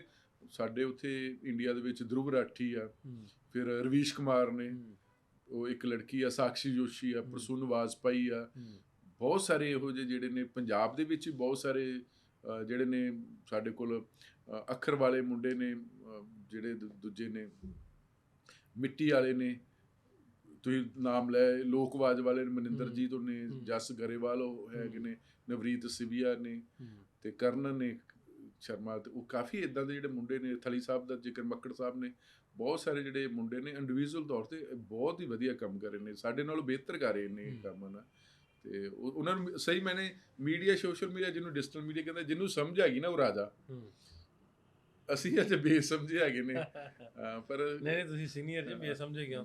ਅੱਛਾ, ਗੈਂਗਸਟਰਾਂ ਦੀ ਗੱਲ ਵਿੱਚ ਹੋਣ ਡਈ ਸੀ, ਮੈਨੂੰ ਮੇਰੇ ਦਿਮਾਗ 'ਚ ਇਹੀ ਗੱਲ, ਮੈਂ ਕੱਲ ਹੀ ਇੱਕ ਨਾ ਕਿਉਂਕਿ ਮੱਕੜ ਸਾਹਿਬ ਵੀ ਦੋਸਤ ਨੇ ਆਪਣੇ, ਤੇ ਉਹ ਕੱਲ ਇੱਕ ਉਹਨਾਂ ਦਾ ਇੰਟਰਵਿਊ ਨੇ ਵੀ ਕਾਮਿਕ ਸਿੰਘ ਜਾਂ ਮੁੰਡਾ ਇੱਕ ਕਾਮੇਡੀ ਕਰਦਾ। ਹਾਂ ਬਹੁਤ। ਤੇ ਉਹ ਆਂਦਾ ਵੀ ਹੁਣ ਤੇ ਸਾਨੂੰ ਵੀ ਵੈਪਨ ਦੀ ਲੋੜ ਪੈਣ ਡਈ ਹੈ, ਵੀ ਸਾਨੂੰ ਵੀ ਫੋਨ ਆਉਂਦੇ ਪੈਸੇ ਦੇ ਦਿਓ। ਇਹ ਕਿੰਨਾ ਆ ਗਿਆ ਗੈਂਗਸਟਰਵਾਦ ਵਾਲਾ, ਕਿੰਨਾ ਆ ਗਿਆ ਤੁਹਾਡੇ? ਮੈਂ ਕੰਪੈਰੀਟਿਵਲੀ ਹਰ ਚੀਜ਼ ਨੂੰ ਵੇਖਦਾ ਵੀ ਸਾਡੇ ਵੀ ਇਹ ਬਹੁਤ ਸੀ 2007 ਤੱਕ, ਫਿਰ ਮੁਕਾ ਕਿਵੇਂ ਉਹ ਵੀ ਤੁਹਾਨੂੰ ਦੱਸੂਗਾ, ਪਹਿਲਾਂ ਤੁਸੀਂ ਆਪਣੀ ਗੱਲ ਰੱਖੋ। ਦੇਖੋ ਸਾਡੇ ਸਹੀ ਗੱਲ ਆ, ਬਹੁਤ ਜ਼ਿਆਦਾ ਵੱਧ ਗਿਆ। ਮਤਲਬ ਪਿੱਛੇ ਜਿਹੀ ਸਟੋਰੀ ਵੀ ਫਾਈਲ ਕੀਤੀ, 40-45 ਪੰਜਾਬ ਦੇ ਸਿੰਗਰ, ਐਕਟਰ, ਉਹਨਾਂ ਦਾ ਪਤਾ ਨਹੀਂ ਮਹੀਨਾ ਕਿਤੇ ਵੱਜਾ ਨਾ ਹੋਵੇ ਯਾਰ। ਇਹ ਬਹੁਤ ਹੀ ਚਿੰਤਾ ਵਾਲੀ ਗੱਲ ਆ। ਛੋਟਾ ਕਾਰੋਬਾਰੀ ਵਪਾਰੀ ਕਰਕੇ ਨਾ ਇੱਕ ਤੇ ਹੁਣ ਹਿੱਸੇ ਮੰਗਣ ਲੱਗ ਪਏ ਹੈਗੇ ਨੇ ਵੀ ਸਾਡਾ ਹਿੱਸਾ ਰੱਖੋ ਪੱਕਾ। ਹੁਣ ਦੇਖੋ ਨਾ ਇੰਨੀ ਮਿਹਨਤ ਨਾਲ ਸਾਡੇ ਸਿੰਗਰ ਨੇ, ਹੈ ਨਾ, ਤੁਸੀਂ 2-2 2.5 ਘੰਟੇ ਵਿਆਹ 'ਤੇ ਗਾਉਣਾ, ਫਿਰ ਸ਼ਰਾਬੀਆਂ ਨੂੰ ਨਚਾਉਣਾ, ਫਿਰ ਆਪ ਨੱਚਣਾ, ਫਿਰ ਸਾਰੇ ਟੱਬਰ ਨਾਲ ਫੋੜਵਾਂ ਕਚਾਉਣੀਆਂ ਨਾ। ਸਾਡੇ ਕਈ ਤੇ ਸਿੰਗਰ ਆ ਪੱਕੇ, ਕੋਈ ਦੁਬਈ ਚਲ ਗਿਆ, ਕੋਈ ਕੈਨੇਡਾ ਚਲ ਗਿਆ, ਕੋਈ ਅਮਰੀਕਾ ਚਲ ਗਿਆ। ਹੁਣ ਤਾਂ ਉੱਥੇ ਜਾ ਕੇ ਵੀ ਉਹਨਾਂ ਦੇ ਘਰ ਅੱਗੇ ਜਾ ਕੇ ਗੋਲੀਆਂ ਚਲਾਉਂਦੇ ਹੈਗੇ ਨੇ। ਤੇ ਉਹ ਬਹੁਤ ਜ਼ਿਆਦਾ, ਉਹ ਸਹੀ ਗੱਲ, ਉਹ ਜੇ ਉਹਨਾਂ ਨੇ ਕਾਮਿਕਸ ਜਿਹੜੇ ਕਮੇਡੀਅਨ ਸਾਡੇ ਹੈਗੇ ਨੇ, ਜੇ ਉਹਨਾਂ ਨੇ ਗੱਲ ਕੀਤੀ, ਹੋ ਸਕਦਾ ਉਹਨਾਂ ਨੂੰ ਫੋਨ ਆਇਆ ਹੋਵੇ। ਹੁਣ ਇਹ ਇਸ 'ਤੇ ਸਰਕਾਰਾਂ ਨੂੰ ਕੋਈ ਪਾਲਿਸੀ ਚਾਹੀਦੀ ਹੈਗੀ ਨਾ ਕਿ ਜੇ ਗੈਂਗਸਟਰ ਨੇ ਤੇ ਕੰਟਰੋਲ ਕਿਵੇਂ ਕਰਨਾ ਹੈਗਾ। ਜੇ ਦੇਖੋ ਸਾਡੇ ਜੇ ਵਪਾਰੀ, ਛੋਟਾ ਕਾਰੋਬਾਰੀ, ਔਰ ਉਹਨਾਂ ਦਾ ਨੈਟਵਰਕ ਬਹੁਤ ਤਗੜਾ, ਗੈਂਗਸਟਰਾਂ ਦੀ ਆੜ ਦੇ ਵਿੱਚ ਛੋਟੇ ਮੋਟੇ ਵੀ ਬਹੁਤ ਖਿਡਾਰੀ ਬਣੇ, ਲੋਕਾਂ ਕੋਲ ਹਥਿਆਰ ਪਤਾ ਨਹੀਂ ਕਿੱਥੋਂ ਆ ਜਾਂਦੇ ਹੈਗੇ ਨੇ। ਤੇ ਉਹ ਸਰਕਾਰਾਂ ਨੂੰ ਚਾਹੀਦੀ ਪਾਲਿਸੀ ਨਾ, ਕਿਉਂਕਿ ਸਰਕਾਰਾਂ ਦਾ ਵੱਡਾ ਜ਼ਿੰਮਾ ਹੈ ਨਾ। ਤੇ ਜੇ ਤੁਹਾਡੇ ਚੰਗਾ ਕਿ 2007 ਦੇ ਵਿੱਚ ਲੋਕੀ ਸੁੱਖ ਨੇ ਖਤਮ ਹੋ ਗਿਆ ਸੀ, ਤੇ ਉੱਥੇ ਹੋਇਆ ਕਿਵੇਂ ਖਤਮ ਸੀ? ਉਹ ਐਵੇਂ ਖਤਮ ਸੀ, ਉਦੋਂ ਸਾਡੇ ਪੰਜਾਬ 'ਚ CM ਆਏ ਸ਼ਬਾਸ਼ ਸ਼ਰੀਫ, ਤੇ ਮੈਂ ਵੈਸੇ ਪੋਲੀਟੀਕਲ ਗੱਲ ਨਹੀਂ ਕਰਦਾ ਕਿਸੇ ਪਾਰਟੀ ਦੀ, ਲੇਕਿਨ ਉਹਨਾਂ ਨੇ ਜਿੰਨੇ ਵੀ DPOs ਲੱਗੇ ਸਨ ਨਾ, SSP DIGs ਡਿਸਟ੍ਰਿਕਟ ਦੇ, ਉਹਨਾਂ ਨੇ ਕਿਹਾ ਸੀ ਵੀ ਇਹ ਮਤਲਬ ਵੀ ਹੁਣ ਵੈਸੇ ਤੇ ਵੀ ਲਾਅ ਹੋਣਾ ਚਾਹੀਦਾ ਨਾ, ਕਾਨੂੰਨੀ ਤੌਰ ਤੇ ਸਾਰਿਆਂ ਨੂੰ ਨੱਥ ਪਾਉਣੀ ਚਾਹੀਦੀ। ਉਹਨਾਂ ਵੀ ਜਿਹੜਾ ਲੱਭਦਾ ਟੰਗ ਦਿਓ। ਤੇ ਮਤਲਬ ਵੀ ਉਹ 5-7 ਨਾਲ ਹੀ ਇੱਦਾਂ ਹੋਇਆ, ਤੇ ਬਾਅਦ 'ਚ ਕਿਸੇ ਨੇ ਨਾਂ ਨਹੀਂ ਅੱਜ ਤੱਕ ਲਿਆ, ਨਾ ਕਿਸੇ ਕੋਲ ਫੜੌਤੀ ਮੰਗੀ ਆ, ਨਾ ਪੈਸੇ ਮੰਗੇ ਆ। ਤੇ ਤੁਹਾਡੇ ਵਾਲੇ ਪਾਸੇ ਬਹੁਤ ਜ਼ਿਆਦਾ ਮੈਨੂੰ ਲੱਗਦਾ ਵੀ ਸਰਕਾਰ ਤੋਂ ਉੱਤੇ ਤੇ ਕੋਈ ਸ਼ੈ ਨਹੀਂ ਹੈ, ਜਿਹੜੀ ਸਟੇਟ ਆ ਨਾ, ਉਹ ਮੈਨੂੰ ਲੱਗਦਾ ਵੀ ਉਹ ਸਾਰਿਆਂ ਨਾਲ ਸੁਪਰੀਮ ਆ। ਉਹਦੇ ਹੁੰਦਿਆਂ ਇਹ ਸਾਰਾ ਕੁਝ ਡੱਕਿਆ ਜਾ ਸਕਦਾ, ਕਿਉਂ ਨਹੀਂ ਡੱਕਦੇ? ਮੈਂ ਕਹਿੰਦਾ ਕਿ ਜਿਹੜੀ ਸਟੇਟ ਆ ਜਾਂ ਪੁਲਿਸ ਹੈ ਨਾ, ਪੁਲਿਸ ਤੋਂ ਵੱਡਾ ਤੇ ਕੋਈ ਅੱਤਵਾਦ ਜਾਂ ਪੁਲਿਸ ਤੋਂ ਵੱਡਾ ਕੋਈ ਗੈਂਗਸਟਰ ਨਹੀਂ ਹੈਗਾ ਜੀ। ਤੇ ਜੇ ਸਾਡੇ ਉੱਥੇ ਨਹੀਂ ਹੋ ਰਿਹਾ, ਉਹਦਾ ਮਤਲਬ ਕਿ ਸਟੇਟ ਪਾਲਿਸੀ 'ਚ ਕੋਈ ਨਾ ਕੋਈ ਕਸਰ ਹੈਗੀ ਆ। ਜਿਵੇਂ ਤੁਸੀਂ ਨਾ ਕਿ ਸ਼ਰੀਫ ਸਾਹਿਬ ਦਾ ਨਾਮ ਲਿਆ ਨਾ, ਵੀ ਚਲੋ ਕਿਸੇ ਪੋਲੀਟੀਕਲ ਪਾਰਟੀ ਦੇ ਨਾਲ ਅਸੀਂ ਵੀ ਨਹੀਂ ਜੁੜੇ ਹੈਗੇ, ਪਰ ਕਿਸੇ ਵੇਲੇ ਉਦਾਹਰਨ ਦੇਣੀ ਪੈਂਦੀ, ਐਗਜ਼ਾਮਪਲ ਦੇਣੀ ਪੈਂਦੀ ਆ। ਕੈਪਟਨ ਅਮਰਿੰਦਰ ਸਿੰਘ ਰਹੇ ਨੇ ਸਾਡੇ ਮੁੱਖ ਮੰਤਰੀ, ਉਹਨਾਂ ਨੇ ਟਾਈਮ ਦੇ ਵਿੱਚ ਕਾਫੀ ਕੰਟਰੋਲ ਹੋ ਗਿਆ ਸੀ, ਪਰ ਹੁਣ ਵੱਧ ਰਿਹਾ ਨੇ। ਬਹੁਤ ਸਾਰੀਆਂ ਧਮਕੀਆਂ ਆਉਂਦੀਆਂ ਨੇ। ਇੱਕ ਤੇ ਪ੍ਰੋਬਲਮ ਹੈ ਕਿ ਇੱਦਾਂ ਦਾ ਹਜੇ ਕੋਈ ਪੁਲਿਸ ਵਾਲੇ, ਮੇਰੇ ਪਿੱਛੇ ਜੇ ਇੱਕ ਨਾਲ ਗੱਲ ਵੀ ਹੋਈ ਕਿ ਇਹ ਕਿੱਦਾਂ ਬਾਹਰੋਂ ਕਿਵੇਂ ਕਾਲ ਕਰਦੇ ਹੈਗੇ ਨੇ, ਕੋਈ ਮੈਕੈਨਿਜ਼ਮ ਕਿਉਂ ਨਹੀਂ ਆਇਆ ਨਾ ਜੀ। ਮੰਨ ਲਓ ਕਿ ਤੁਹਾਡਾ ਫੋਨ ਮਿਲਾ ਤਾਂ ਤੁਹਾਡੇ ਫੋਨ ਦਾ ਸਪੀਕਰ ਇੱਦਾਂ ਹੈ ਯੂਜ਼ ਕਰਕੇ, ਕਹਿੰਦੇ ਕੋਈ ਇੱਦਾਂ ਦਾ ਨੈਟਵਰਕ, ਇੱਕ VPN ਹੈ ਕੋਈ ਸੌਫਟਵੇਅਰ ਨਾ, ਉਹਦੇ ਜ਼ਰੀਏ ਇਸਤੇਮਾਲ ਕਰਦੇ, ਜਾਂ ਤਾਂ ਉਹ ਇੰਡੀਆ ਦੇ ਵਿੱਚ ਬੈਨ ਹੋਵੇ ਕਿ ਬਾਹਰੋਂ ਕਾਲਸ ਕਰ ਰਹੇ ਨੇ, ਕੋਈ ਇੱਥੋਂ ਬੈਠ ਕੇ ਕਰ ਰਹੇ ਨੇ। ਤੇ ਜਿਹੜੇ ਉੱਥੇ ਪੁਲਿਸ ਆਫੀਸਰ ਨੇ, ਜਿਹਦੇ ਤੁਹਾਡੇ ਡਿਸਟ੍ਰਿਕਟ ਪੁਲਿਸ ਆਫੀਸਰ ਕਹਿੰਦੇ ਨੇ, ਸਾਡੇ SSP ਜਿਹੜਾ ਉਹਨੂੰ CPO ਲਾਉਂਦੇ ਨੇ, ਸ਼ਹਿਰ ਦਾ ਵੱਡਾ ਜਿਹੜਾ ਹੁੰਦਾ CPO ਵੀ ਸਿਟੀ ਪੁਲਿਸ ਆਫੀਸਰ। ਓਕੇ, ਜੇ ਕੈਪੀਟਲ ਹੈ ਤਾਂ ਉਹਨੂੰ ਕੈਪੀਟਲ ਸਿਟੀ ਪੁਲਿਸ ਆਫੀਸਰ। ਜਿੱਦਾਂ ਹੁਣ ਤੇ ਲਾਹੌਰ ਦੇ ਵਿੱਚ CPO ਹੋਊਗਾ, CCPO ਆ, city capital city police officer, ਉਹਦਾ DIG ਰੈਂਕ ਹੋਊਗਾ। ਹਾਂਜੀ ਹਾਂਜੀ, SSP ਜਾਂ DIG। ਸਾਡੇ SSP ਰੈਂਕ 3 ਜਿਹੜੇ ਸਾਡੇ ਵੱਡੇ ਜ਼ਿਲ੍ਹੇ ਨੇ, ਅੰਮ੍ਰਿਤਸਰ, ਜਲੰਧਰ ਤੇ ਲੁਧਿਆਣਾ, ਇੱਥੇ ਪੁਲਿਸ ਕਮਿਸ਼ਨਰ ਸਿਸਟਮ ਆ, DIG ਦੀ ਪੋਸਟ ਹੈ, ਬਾਕੀ SSP ਦੀ ਪੋਸਟ ਹੈਗੀ ਆ। ਹੁਣ ਸਵਾਲ ਇਹ ਕਿ ਜਿਹੜੇ ਪੁਲਿਸ ਆ, ਪ੍ਰੋਬਲਮ ਇਹ ਕਿ ਜਦੋਂ ਇਹ ਇਨਕਾਊਂਟਰ ਵਗੈਰਾ ਕਰਦੇ ਨੇ, ਫਿਰ ਬਹੁਤ ਮੀਡੀਆ ਜਿਨ੍ਹਾਂ 'ਚ ਆਪਾਂ ਵੀ ਆ ਜਾਂਦੇ ਆ, ਜਾਂ ਜਿਹੜੇ ਮਨੁੱਖੀ ਹੱਕਾਂ ਦੇ ਰਾਖੇ, ਉਹ ਕਹਿੰਦੇ ਸਟਰੀਟ ਜਸਟਿਸ ਨਹੀਂ ਹੋਣਾ ਚਾਹੀਦਾ, ਅਦਾਲਤਾਂ ਦਾ ਕੰਮ ਆ ਸਜ਼ਾ ਦੇਣਾ, ਪਰ ਇਹ ਕਿ ਇਹਨਾਂ ਦੇ ਖਿਲਾਫ ਕੋਈ ਗਵਾਹੀ ਨਹੀਂ ਹੁੰਦੀ। ਮਹਾਰਾਸ਼ਟਰ ਇੱਕ ਸਟੇਟ ਆ ਸਾਡੇ, ਜਿੱਥੇ ਬਾਲੀਵੁੱਡ ਵਗੈਰਾ, ਉੱਥੇ ਮਕੌਕਾ ਲੱਗਾ ਹੋਇਆ ਕਿ ਮਹਾਰਾਸ਼ਟਰ ਅਨਆਰਗੇਨਾਈਜ਼ਡ ਕ੍ਰਾਈਮ ਕੁਛ ਐਕਟ ਹੈ। ਸਾਡੇ ਵੀ ਕੋਸ਼ਿਸ਼ ਹੋਈ ਪਕੌਕਾ ਉਸੇ ਪੈਟਰਨ ਤੇ, ਫਿਰ ਲੋਕਾਂ ਨੇ ਵਿਰੋਧ ਕੀਤਾ ਸੀ। ਪਰ ਇਹ ਨਾ ਸਾਡੇ ਸਟੇਟ ਵਾਸਤੇ ਬਹੁਤ ਵੱਡਾ ਚੈਲੰਜ ਬਣ ਗਿਆ ਇਹ ਵਾਲਾ, ਕਿਉਂਕਿ ਹੁਣ ਇਕੱਠਾ ਹੋ ਗਿਆ ਅੱਤਵਾਦ ਤੇ ਗੈਂਗਸਟਰ ਇਕੱਠੇ ਹੋ ਗਏ ਨੇ। ਗੈਂਗਸਟਰ ਆਪਣੇ ਆਪ ਨੂੰ ਅੱਤਵਾਦ ਦੱਸ ਰਹੇ ਨੇ, ਉਹ ਫਿਰ ਸਟੇਟ ਵਾਸਤੇ ਚੁਣੌਤੀ ਬਹੁਤ ਵੱਡੀ ਹੋ ਜਾਂਦੀ ਹੈਗੀ। ਇਹ ਤੇ ਪਾਲਿਸੀਆਂ, ਹੁਣ ਪਾਲਿਸੀ ਕਿਹੋ ਜਿਹੀ ਬਣਦੀ ਹੈਗੀ ਆ, ਕਿਉਂਕਿ ਲੋਕ ਸਰਕਾਰਾਂ ਨੂੰ ਚੁਣਦੇ ਆਪਣੀ ਸੁਰੱਖਿਆ ਵਾਸਤੇ, ਪਰ ਹੁਣ ਜਿਵੇਂ ਉਹ ਸਿੰਗਰਾਂ ਵਾਲਾ ਜਾਂ ਕਮੇਡੀਅਨ, ਉਹ ਵੀ ਕਹਿ ਰਿਹਾ ਕਿ ਸਾਨੂੰ ਹਥਿਆਰ ਰੱਖਣੇ ਪੈਣੇ ਹੈਗੇ ਨੇ। ਤੇ ਇਹਦੇ ਸਰਕਾਰ ਨੂੰ ਰਿਵਿਊ ਕਰਨਾ ਚਾਹੀਦਾ ਹੈਗਾ ਕਿ ਘੱਟੋ ਘੱਟ ਜਿਹੜਾ ਬੰਦਾ ਮਿਹਨਤ ਕਰ ਰਿਹਾ ਹੈ ਨਾ, ਉਹ ਆਪਣਾ ਦਸਵੰਧ ਕੱਢ ਕੇ ਆਪਣੀ ਸ਼ਰਧਾ ਦੇ ਅਨੁਸਾਰ ਗੁਰਦੁਆਰੇ, ਮੰਦਿਰ, ਮਸਜਿਦ, ਗਿਰਜਾ ਘਰ ਦੇਊਗਾ, ਜਾਂ ਕਿਸੇ ਗਰੀਬ ਦੀ ਮਦਦ ਕਰੋ। ਤੇ ਜੇ ਮੇਰੀ ਜੇਬ ਦੇ ਵਿੱਚ 100 ਰੁਪਏ ਦਾ ਨੋਟ ਹੈ ਤਾਂ ਖੋਹ ਕੇ ਲੈ ਜਾਊਗਾ, ਹਾਂ ਵੀ ਦਸਵੰਧ ਤੂੰ ਰੱਖ ਲਾ, ਬਾਕੀ ਦੇ ਦੇ। ਬਾਕੀ ਦੇ ਇਹ ਕਰਕੇ ਢਾਬਿਆਂ ਵਾਲੇ ਵੀ, ਸਾਡੇ ਢਾਬਿਆਂ ਵਾਲੇ ਨੇ, ਦੁਕਾਨਦਾਰ ਸਾਰਿਆਂ ਦੀ ਸੁਣਨ ਚ ਆਉਂਦੀ ਹੈ। ਮੈਂ ਉਦਾਹਰਨ ਇਹ ਦਿੱਤੀ ਹੈ ਵੀ ਮੈਂ ਨਹੀਂ ਆਂਦਾ ਵੀ ਇਸ ਤਰ੍ਹਾਂ ਹੀ ਹੋਣਾ ਚਾਹੀਦਾ ਵੀ ਮਾਰ ਦਿਓ ਸਾਰਿਆਂ ਨੂੰ, ਐਨਕਾਊਂਟਰ ਹੀ ਕਰ ਦਿਓ, ਲੇਕਿਨ ਉਹਨਾਂ ਨੂੰ ਮੈਂ ਉਦਾਹਰਨ ਦਿੱਤੀ ਹੈ ਵੀ ਇਸ ਤਰ੍ਹਾਂ ਸੀ ਸਾਡੇ, ਬਹੁਤ ਹੱਦ ਤੱਕ ਸੀ, ਮਤਲਬ 2-3 ਗਰੁੱਪ ਸਨ ਵੀ ਜਿਹਨੂੰ ਕਾਲ ਕਰਨੀ ਹੈ ਵੀ ਇੰਨੇ ਕਰੋੜ ਚਾਹੀਦਾ, ਜੇ ਸ਼ਾਮ ਤੱਕ ਨਹੀਂ ਹੁੰਦਾ ਤਾਂ ਉਹਦੇ ਫਾਇਰਿੰਗ ਵੀ ਹੁੰਦੀ, ਉਹਦਾ ਕੋਈ ਬੰਦਾ ਵੀ ਮਰ ਜਾਂਦਾ ਸੀ, ਘੱਟੋ ਘੱਟ ਇਹਦੇ ਸ਼ੀਸ਼ੇ ਭੰਨ ਦਿੰਦੇ ਸੀ ਫਾਇਰਿੰਗ ਕਰਕੇ। ਲੇਕਿਨ ਉਹ ਕੰਟਰੋਲ ਹੋ ਗਿਆ, ਬੜਾ ਵਧੀਆ ਕੰਟਰੋਲ ਕਰ ਲਿਆ ਸਾਡੇ ਅਦਾਰਿਆਂ ਨੇ, ਸਾਡੀ ਪੁਲਿਸ ਨੇ ਉਹਨੂੰ ਬੜਾ ਵਧੀਆ ਕੰਟਰੋਲ ਕੀਤਾ। ਤਾਂ ਮੈਂ ਗੱਲ ਇਸ ਤੋਂ ਕੀਤੀ ਹੈ ਵੀ ਕੰਟਰੋਲ ਹੋ ਸਕਦਾ, ਕੋਈ ਗੱਲਾਂ ਸਾਡੇ ਤੱਕ ਵੀ ਪਹੁੰਚਦੀਆਂ ਰਹਿੰਦੀਆਂ ਵੀ ਇੱਥੇ ਕਬੱਡੀ ਵਾਲੇ, ਕਿਉਂਕਿ ਗੁਰੂ ਨਾਨਕ ਕਬੱਡੀ ਕੱਪ ਹੁੰਦੇ ਆ 3-4 ਇੱਥੇ, ਉੱਧਰੋਂ ਲੋਕ ਇੱਧਰ ਆਉਂਦੇ ਆ, ਬਾਹਰ ਜਾਂਦੇ ਆ। ਅੱਗੇ ਹੁੰਦਾ ਸੀ ਵੀ ਕਮੈਂਟਰੀ ਵਾਲਾ ਆਉਂਦਾ ਸੀ ਵੀ ਫਲਾਣਾ ਬੰਦਾ ਵਾ ਤੇ ਉਹਨੇ ਇੰਨੇ ਡਾਲਰ ਦਿੱਤੇ ਆ ਫਲਾਣੇ ਨੂੰ। ਉਹ ਮੈਂ ਤੁਹਾਨੂੰ ਸ਼ੁਗਲ ਵਾਲੀ ਗੱਲ ਦੱਸਣ ਲੱਗਾ, ਉਹ ਇੱਥੇ ਸਾਡੇ ਦੋਸਤ ਆਏ, ਆਉਂਦੇ ਵੀ ਉਹਨੇ ਪੈਸੇ ਕੋ ਦਿੱਤੇ, ਆਂਦਾ ਕਮੈਂਟਰੀ ਵਾਲਿਆਂ ਨੂੰ ਪਹਿਲਾਂ ਤੇ ਲੜਦੇ ਹੁੰਦੇ ਸੀ ਵੀ ਕਮੈਂਟਰੀ ਵਾਲਿਆਂ ਨਾਲ ਵੀ ਮੇਰਾ ਨਾਂ ਕਿਉਂ ਨਹੀਂ ਆਇਆ, ਆਂਦਾ ਮੇਰਾ ਨਾਂ ਨਹੀਂ ਲੈਣਾ। ਮੈਂ ਕਿਹਾ ਕਿਉਂ, ਆਂਦਾ ਹੁਣੇ ਫੋਨ ਆ ਜਾਣਾ। ਨਹੀਂ, ਸ਼ੁਗਲ ਨਹੀਂ ਹੋ ਗਿਆ, ਕੌੜਾ ਸੱਚ ਹੋਣਾ ਹੈਗਾ। ਇਹ ਤਾਂ ਪਹਿਲਾਂ ਬੜੇ ਸ਼ਾਨ ਨਾਲ ਕਹਿੰਦੇ ਸੀ ਵੀ ਫਲਾਨਾ ਸੋ ਫਲਾਨਾ, UK ਵਾਲਾ, ਲੰਡਨ ਵਾਲਾ, ਕੈਨੇਡਾ ਵਾਲਾ $1000 ਦੇ ਦਿੱਤਾ ਨਾ, ਹਨਾ। ਇਹ ਇੱਕ ਡਰ ਤੇ ਹੈ ਨਾ, ਖੌਫ ਆ। ਨਹੀਂ, ਉਹੀ ਨਾ ਕਿ ਇਹ ਜ਼ਰੂਰੀ ਨਹੀਂ ਕਿ ਉਹਨਾਂ ਨੂੰ ਕਿਵੇਂ ਖਤਮ ਹੋਣੀ, ਇੱਕ ਪਾਲਿਸੀ ਬਣ ਜੇ, ਮੁੱਖ ਧਾਰਾ 'ਚ ਲੈ ਆਓ, ਉਹਨਾਂ ਨੂੰ ਮੌਕੇ ਦਿਓ ਜੀ, ਰੁਜ਼ਗਾਰ ਦੇ ਦਿਓ ਜੀ। ਹਾਂ ਵੀ ਜ਼ਰੂਰੀ ਨਹੀਂ ਵੀ ਉਹਨਾਂ ਨੂੰ ਮਾਰਨਾ ਹੀ ਆ, ਮਤਲਬ ਉਹਦਾ ਕੋਈ ਤਰੀਕਾਕਾਰ ਬਣਾ ਲਓ, ਉਹਨਾਂ ਦੇ ਮਾਪਿਆਂ ਨੂੰ ਬੁਲਾਓ, ਉਹਨਾਂ ਦੇ ਕਾਉਂਸਲਿੰਗ ਕਰੋ ਨਾ ਜੀ ਕਰਕੇ। ਪਰ ਉਹ ਪਤਾ ਨਹੀਂ, ਪੰਜਾਬ ਬਹੁਤ ਲੋਕੀ ਡਰ ਰਹੇ, ਦੁਕਾਨਦਾਰ, ਛੋਟੇ ਢਾਬਿਆਂ ਵਾਲੇ। ਸੌਰੀ ਤੁਹਾਡੀ ਗੱਲ ਇੰਟਰਪਸ਼ਨ ਹੋ ਗਈ, ਤੁਸੀਂ ਸੀਨੀਅਰ ਜਰਨਲਿਸਟ ਹੋ। ਮੈਨੂੰ ਪਿਛਲੇ ਦਿਨੀ ਨਾ, ਪਿਛਲੇ ਸਾਲ ਇੱਕ ਵਕੂਆ ਵਾ, ਮੈਂ ਇਸ ਮੌਕੇ ਤੇ ਕੋਟ ਕਰਦਾ ਵੀ ਮੈਂ ਕੈਮਰੇ ਤੇ ਗੱਲ ਕਰਨਾ, ਪਿਛਲੇ 10 ਸਾਲ ਤੋਂ ਜਿਹੜੇ ਉੱਧਰੋਂ ਇੱਧਰੋਂ ਲੋਕ ਆਉਂਦੇ ਨੇ ਉਹਨਾਂ ਨੂੰ ਮਿਲਦਾ, ਮਤਲਬ ਵੀ ਜਦੋਂ ਤੁਸੀਂ ਇੱਧਰ ਉੱਧਰ ਲੋਕਾਂ ਨੂੰ ਮਿਲਦੇ ਜੇ, ਤੁਹਾਡੇ ਅਦਾਰੇ, ਤੁਹਾਡੀਆਂ ਏਜੰਸੀਆਂ, ਤੁਹਾਡੀ ਪੁਲਿਸ, ਤੁਹਾਡੇ ਸਪੈਸ਼ਲ ਬ੍ਰਾਂਚਿਸ ਉੱਧਰਲੀ ਹੋਵੇ, ਇੱਧਰਲੇ ਬਹੁਤ ਧਿਆਨ ਕਰਦੀਆਂ, ਮਤਲਬ ਵੀ ਬਹੁਤ।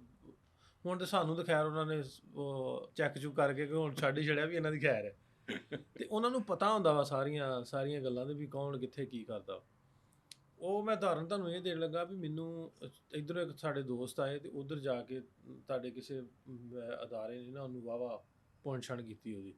ਉਹ ਕੀਤੀ ਕਿਉਂ, ਬਾਅਦ 'ਚ ਉਹ ਗੱਲ ਖੁੱਲੀ ਵੀ ਸਾਡੇ ਇੱਧਰ ਇੱਕ ਮੁੰਡਾ ਆ, ਉਹ ਉਧਰ ਦਾ ਤੁਹਾਡੇ ਕੋਲ ਗੈਂਗਸਟਰ ਆ, ਪਤਾ ਨਹੀਂ ਬਾਹਰ ਆ ਕਿ ਕਿੱਥੇ ਆ, ਉਹ ਓਵਰ ਦਾ ਫੋਨ ਉਹਦੇ ਨਾਲ ਉਹਦੀ ਕਮਿਟਮੈਂਟ ਹੁੰਦੀ ਆ, ਉਹ ਬੰਦਾ ਉਸ ਬੰਦੇ ਨੂੰ ਮਿਲਿਆ ਜਿਹੜਾ ਤੁਹਾਡੇ ਉਧਰੋਂ ਆਇਆ ਸੀ ਤੇ ਇੱਥੋਂ ਵਾਲਾ ਪਾਕਿਸਤਾਨ ਵਾਲਾ, ਉਹਦੀ ਉਹ ਮੈਨੂੰ ਤਾਂ ਝੱਲਾ ਜਿਹਾ ਪੇਂਡੂ ਜਿਹਾ ਲੱਗਦਾ ਸੀ ਤੇ ਅੱਗੋਂ ਪਤਾ ਨਹੀਂ ਉਹਦੇ 'ਚ ਕੀ ਗੱਲ ਸੀ, ਤੇ ਉਹਦੇ ਨਾਲ ਰਾਬਤੇ 'ਚ ਕੋਈ ਬਾਹਰ ਬੈਠਾ ਹੋਊਗਾ ਤੁਹਾਡੇ ਗੈਂਗਸਟਰ, ਮੈਨੂੰ ਤਾਂ ਨਾਂ ਦਾ ਵੀ ਨਹੀਂ ਪਤਾ ਕੀ ਇਹ ਨਾਂ ਵਾ, ਤੇ ਉਹ ਉੱਥੇ ਜਾ ਕੇ ਉਸ ਕੰਮੋਂ ਉਹਨੂੰ ਉਹਨਾਂ ਨੇ ਵਾਹਵਾ ਖਿੱਚਿਆ ਵੀ ਤੂੰ ਫਲਾਣੇ ਬੰਦੇ ਨੂੰ ਮਿਲ ਕੇ ਆਇਆ, ਵੀ ਇੱਥੋਂ ਤੱਕ ਪਤਾ ਹੁੰਦਾ ਵਾ ਏਜੰਸੀਜ਼ ਨੂੰ ਵੀ ਕੌਣ ਕਿੱਥੇ ਰਾਬਤੇ 'ਚ ਆ। ਸੋ ਮੈਨੂੰ ਲੱਗਦਾ ਵੀ ਕੰਟਰੋਲ ਕਰਨਾ ਕੋਈ ਔਖਾ ਕੰਮ ਨਹੀਂ। ਹਾਂ ਦੇਖੋ ਨਾ, ਤੁਸੀਂ ਦੇਖੋ ਕਿ ਪੂਰੇ ਵਰਲਡ ਦੀਆਂ ਹਰ ਕੰਟਰੀ ਦੇ ਵਿੱਚ ਏਜੰਸੀਆਂ ਨੇ ਨਾ ਕੰਮ ਕਰਦੀਆਂ, ਤੁਹਾਨੂੰ ਕਰਨਾ ਵੀ ਚਾਹੀਦਾ ਕਿਉਂਕਿ ਹਰ ਇੱਕ ਦੇਸ਼ ਦਾ ਆਪਣੀ ਸੁਰੱਖਿਆ ਦਾ ਮਸਲਾ ਹੁੰਦਾ ਨਾ।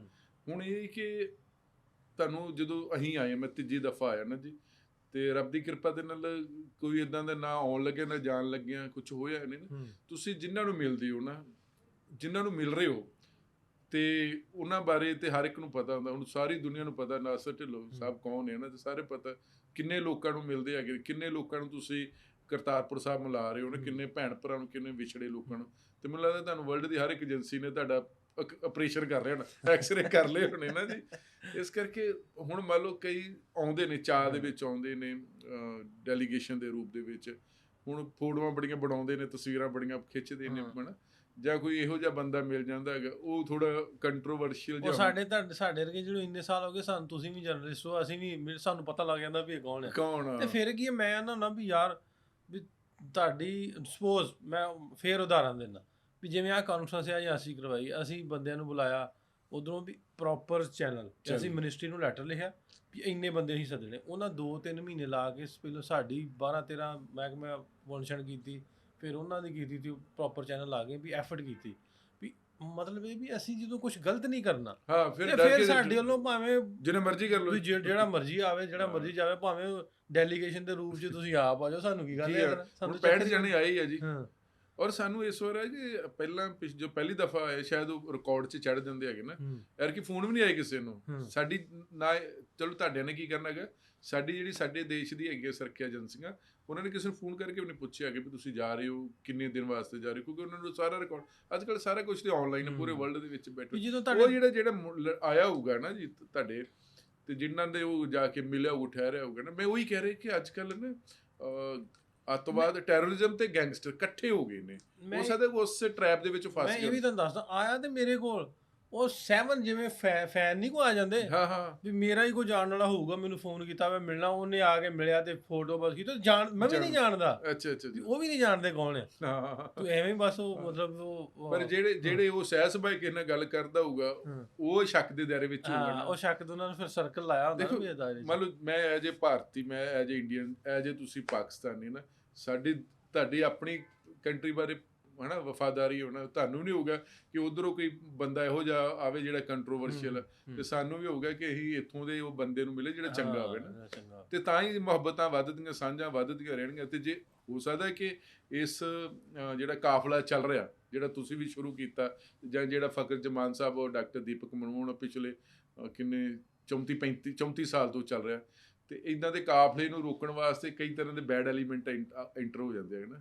ਉਹ ਨਹੀਂ ਚਾਹੁੰਦੇ ਹੋਣਗੇ ਕਿ ਲੋਕ ਆਪਸ ਵਿੱਚ ਮਿਲਦੇ ਜੁਲਦੇ ਰਹਿਣ, ਮੁਹੱਬਤਾਂ ਨਾ ਪੈਣ ਨਾ, ਤੇ ਉਹਦੇ ਆਪਾਂ ਸਾਰਿਆਂ ਨੂੰ ਬਚਾਉਣ ਦੀ ਲੋੜ ਹੈ ਕਿ ਇੱਦਾਂ ਇਸ ਵਾਰ 65 ਹੋਏ, ਅਗਲੀ ਵਾਰ 200 ਹੋਣ, ਜਾਂ ਤੁਸੀਂ ਪਿਛਲੀ ਵਾਰ 25-30 ਸੱਦੇ ਗਾਂ 40-45 ਹੋਣ, ਤਾਂ ਮੈਨੂੰ ਲੱਗਦਾ ਕਿ ਠੀਕ ਹੈ। ਪਰ ਵੈਸੇ ਵੀ ਮੈਨੂੰ ਲੱਗਦਾ ਕਿ ਜਿਹੜੇ ਲੋਕ ਸਿਆਣੇ ਆਉਂਦੇ ਨੇ, ਇਹ ਉਸ ਦਾ ਕਿਤੇ ਸਹਿ ਸੁਭਾਅਕ ਇਹੋ ਜਿਹੇ ਬੰਦੇ ਨੂੰ ਮਿਲੇਗੇ ਤੇ ਉਹ ਉੱਥੇ ਕੁਝ ਉਹਦੇ ਉੱਥੇ ਰਿਕਾਰਡ ਦੇ ਵਿੱਚ ਕੋਈ ਹੋਊਗਾ ਕਿ ਮਾੜਾ ਵਾ ਬੰਦਾ, ਤੇ ਮਾੜਾ ਬੰਦਾ ਤੇ ਆਪਣੇ ਕੰਟਰੀ ਵਾਸਤੇ ਮਾੜਾ ਹੁੰਦਾ, ਆਪਣੇ ਵਾਸਤੇ ਮਾੜਾ ਹੁੰਦਾ, ਆਂਢ ਗੁਆਂਢ ਵਾਸਤੇ। ਸਾਨੂੰ ਇਸ ਸਿਆਣੇ ਕਹਿੰਦੇ ਮਾੜਾ ਗਵਾਂਢੀ ਨਾ ਹੋਵੇ, ਮਾੜਾ ਗਵਾਂਢੀ ਨਾ ਹੋਵੇ। ਅੱਛਾ, ਇੱਕ ਹੋਰ ਗੱਲ ਵੀ ਥੋੜੀ ਜੀ ਇਹਦੇ 'ਚ ਆਪਾਂ ਕਰੀਏ ਵੀ ਨਸ਼ਿਆਂ ਤੇ ਕਰਦੇ ਗੱਲ।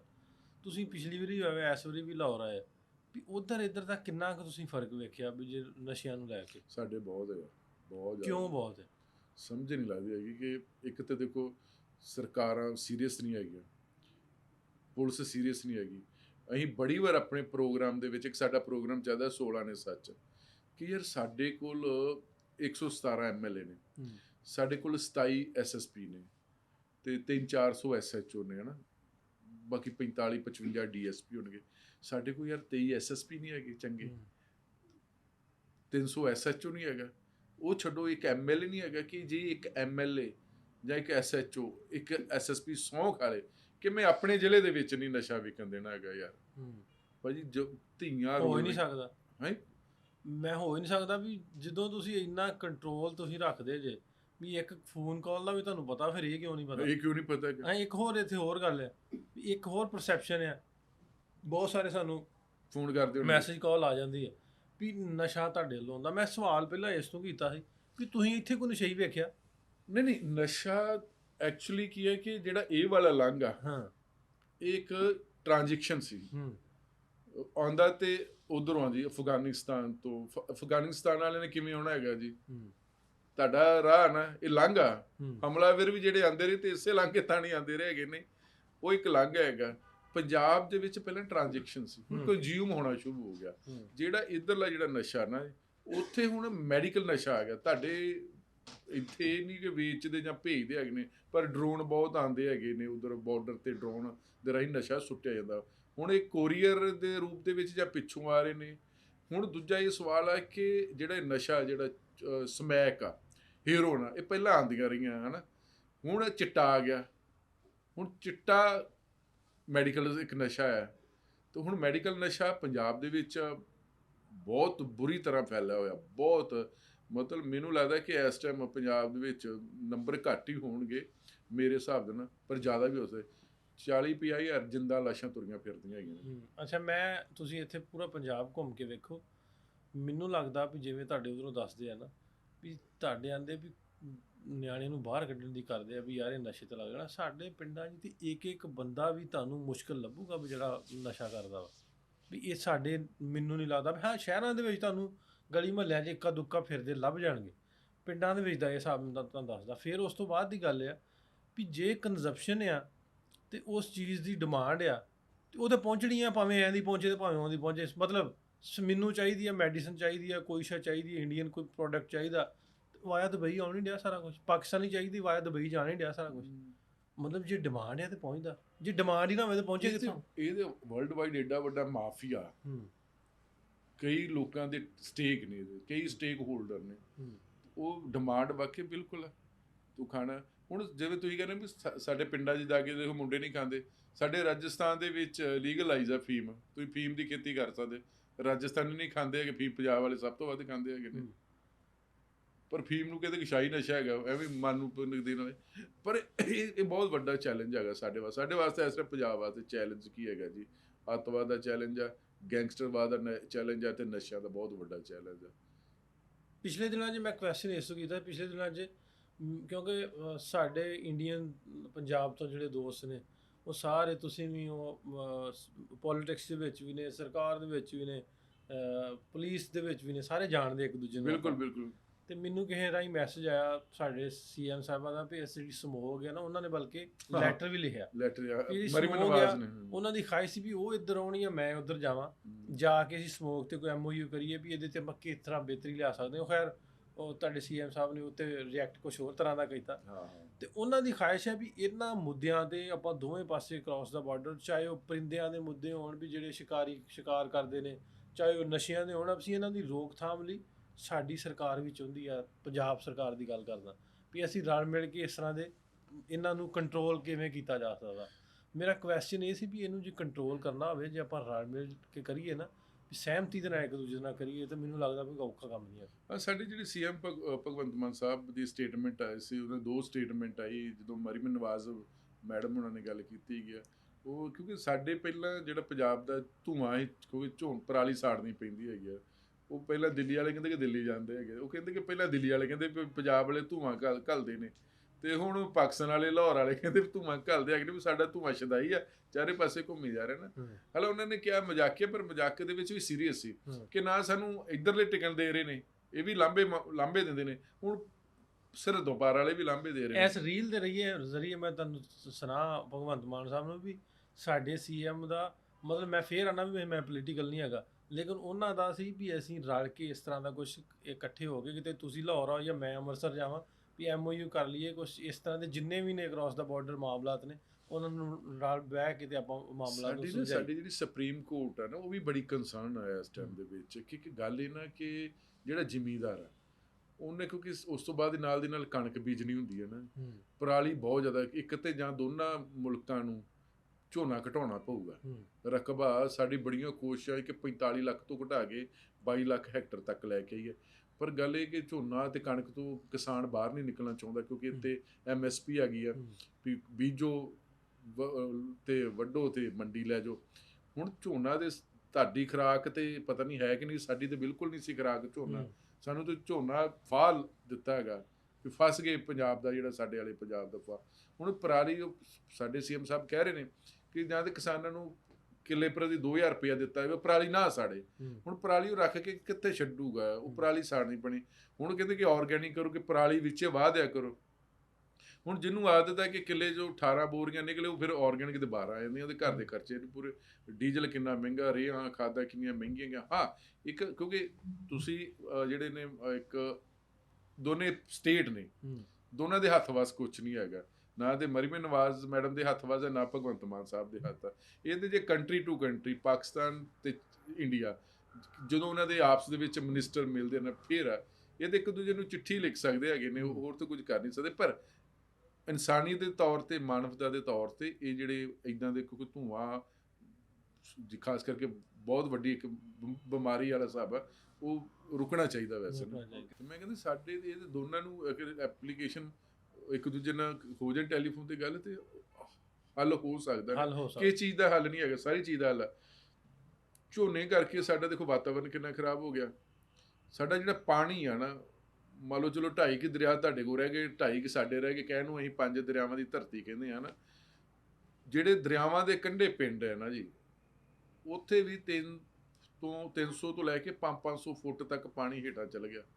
ਫਿਰ ਜਾ ਕੇ ਚੰਗਾ ਪੱਤਣ ਆਉਂਦਾ ਹੈਗਾ, ਤੇ ਫਿਰ ਚੰਗਾ ਪਾਣੀ, ਇੰਨਾ ਪਾਣੀ ਪਲੀਤ ਹੋ ਚੁੱਕਾ, ਖਰਾਬ ਹੋ ਚੁੱਕਾ ਹੈਗਾ। ਤੇ ਝੋਨਾ ਦੇਖੋ ਇੰਨਾ ਪਾਣੀ ਲੈਂਦਾ ਹੈਗਾ। ਸਰਕਾਰਾਂ ਯਤਨ ਕਰ ਰਹੀਆਂ ਹੈਗੀਆਂ, ਪਰ ਕਿਸਾਨ ਕਹਿੰਦੇ ਕਿ ਸਾਨੂੰ ਕੋਈ ਅਲਟਰਨੇਟਿਵ। ਕਿਸਾਨ ਤੇ ਜੋ ਮਰਜ਼ੀ ਧਰਤੀ ਤੇ, ਔਰ ਪੰਜਾਬ ਦੀ ਇੱਕ ਅਜਿਹੀ ਧਰਤੀ ਹੈ ਨਾ, ਦੋਵਾਂ ਪੰਜਾਬ ਅਜਿਹੀ, ਇੱਥੇ ਜੋ ਮਰਜ਼ੀ ਬੀਜ ਲਓ ਹੋ ਜਾਂਦਾ ਹੈਗਾ। ਗੱਲ ਮਾਰਕੀਟਿੰਗ ਦੀ, ਫਿਰ ਸਰਕਾਰ ਖਰੀਦਦੀ ਨਹੀਂ ਹੈਗੀ। ਸਾਡੇ ਕਣਕ ਝੋਨੇ ਤੋਂ ਇਲਾਵਾ ਹੋਰ ਕੋਈ ਖਰੀਦਦੀ ਨਹੀਂ ਹੈਗੀ। ਹਾਲਾਂਕਿ 23 ਫਸਲਾਂ ਤੇ MSP ਆ, ਪਰ ਉਹਨਾਂ ਦੀ ਫਿਰ ਮਾਰਕੀਟਿੰਗ ਨਹੀਂ ਹੈਗੀ। ਮੈਂ ਇੱਥੇ ਗੱਲ ਕਰਨ ਲੱਗਾ ਵੀ ਝੋਨਾ ਤੇ ਕਮਾਦ ਦੀ ਗੱਲ ਹੈ ਨਾ, ਮੇਰੇ ਨਾਲ ਪਾਣੀ ਦਾ ਬਹੁਤ ਜ਼ਿਆਦਾ ਨੁਕਸਾਨ ਹੋਣ ਡਿਆ। ਇਹਦੇ ਮੁਤਬਾਦਲ ਚੀਜ਼ਾਂ ਹੈਗੀਆਂ। ਸਪੋਜ਼ ਮੈਨੂੰ ਪਿਛਲੇ ਦਿਨੀ ਹੋਇਆ, ਮੇਰੇ ਸਾਡੇ ਪੰਜਾਬੀ ਕੁਛ ਸਿੰਧ 'ਚ ਬਹੁਤ ਬੈਠੇ ਨੇ ਜੀ, ਉਹ ਆਏ ਆਂਦੇ ਵੀ ਅਸੀਂ ਤੇ ਬੜੀ ਦੇਰ ਦਾ ਇਹਨੂੰ ਸਵਿਚ ਕਰ ਲਿਆ। ਉਹ ਤੇ ਬਾਗਾਂ ਲਾਇਆ ਦਾ ਵੀ ਅਸੀਂ ਪਪੀਤਾ ਲਾਉਂਦੇ, ਸਪੋਜ਼ ਮਿਸਾਲ ਦਿੰਦਾ, ਪਪੀਤਾ ਲਾਉਂਦੇ।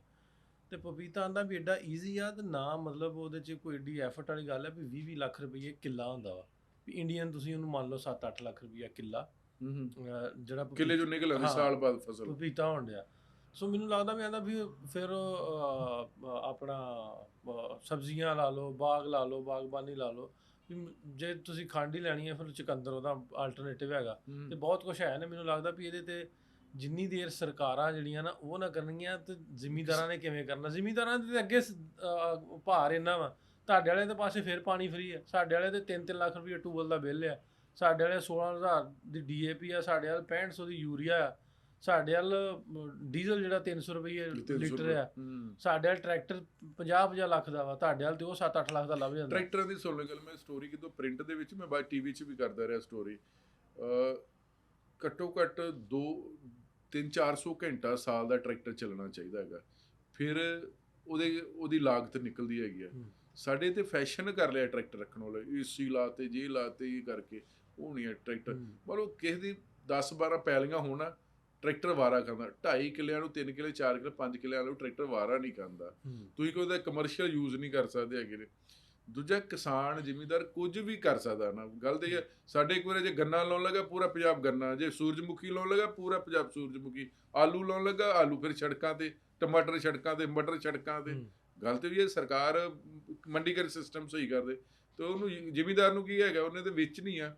ਪਰ ਅੱਗੇ ਨਾ ਪਰਿਵਾਰ ਸਾਂਝੇ ਹੁੰਦੇ ਸੀ। ਹੁਣ ਪਰਿਵਾਰ ਰਹਿ ਗਏ 3 ਜੀਆਂ ਦੇ।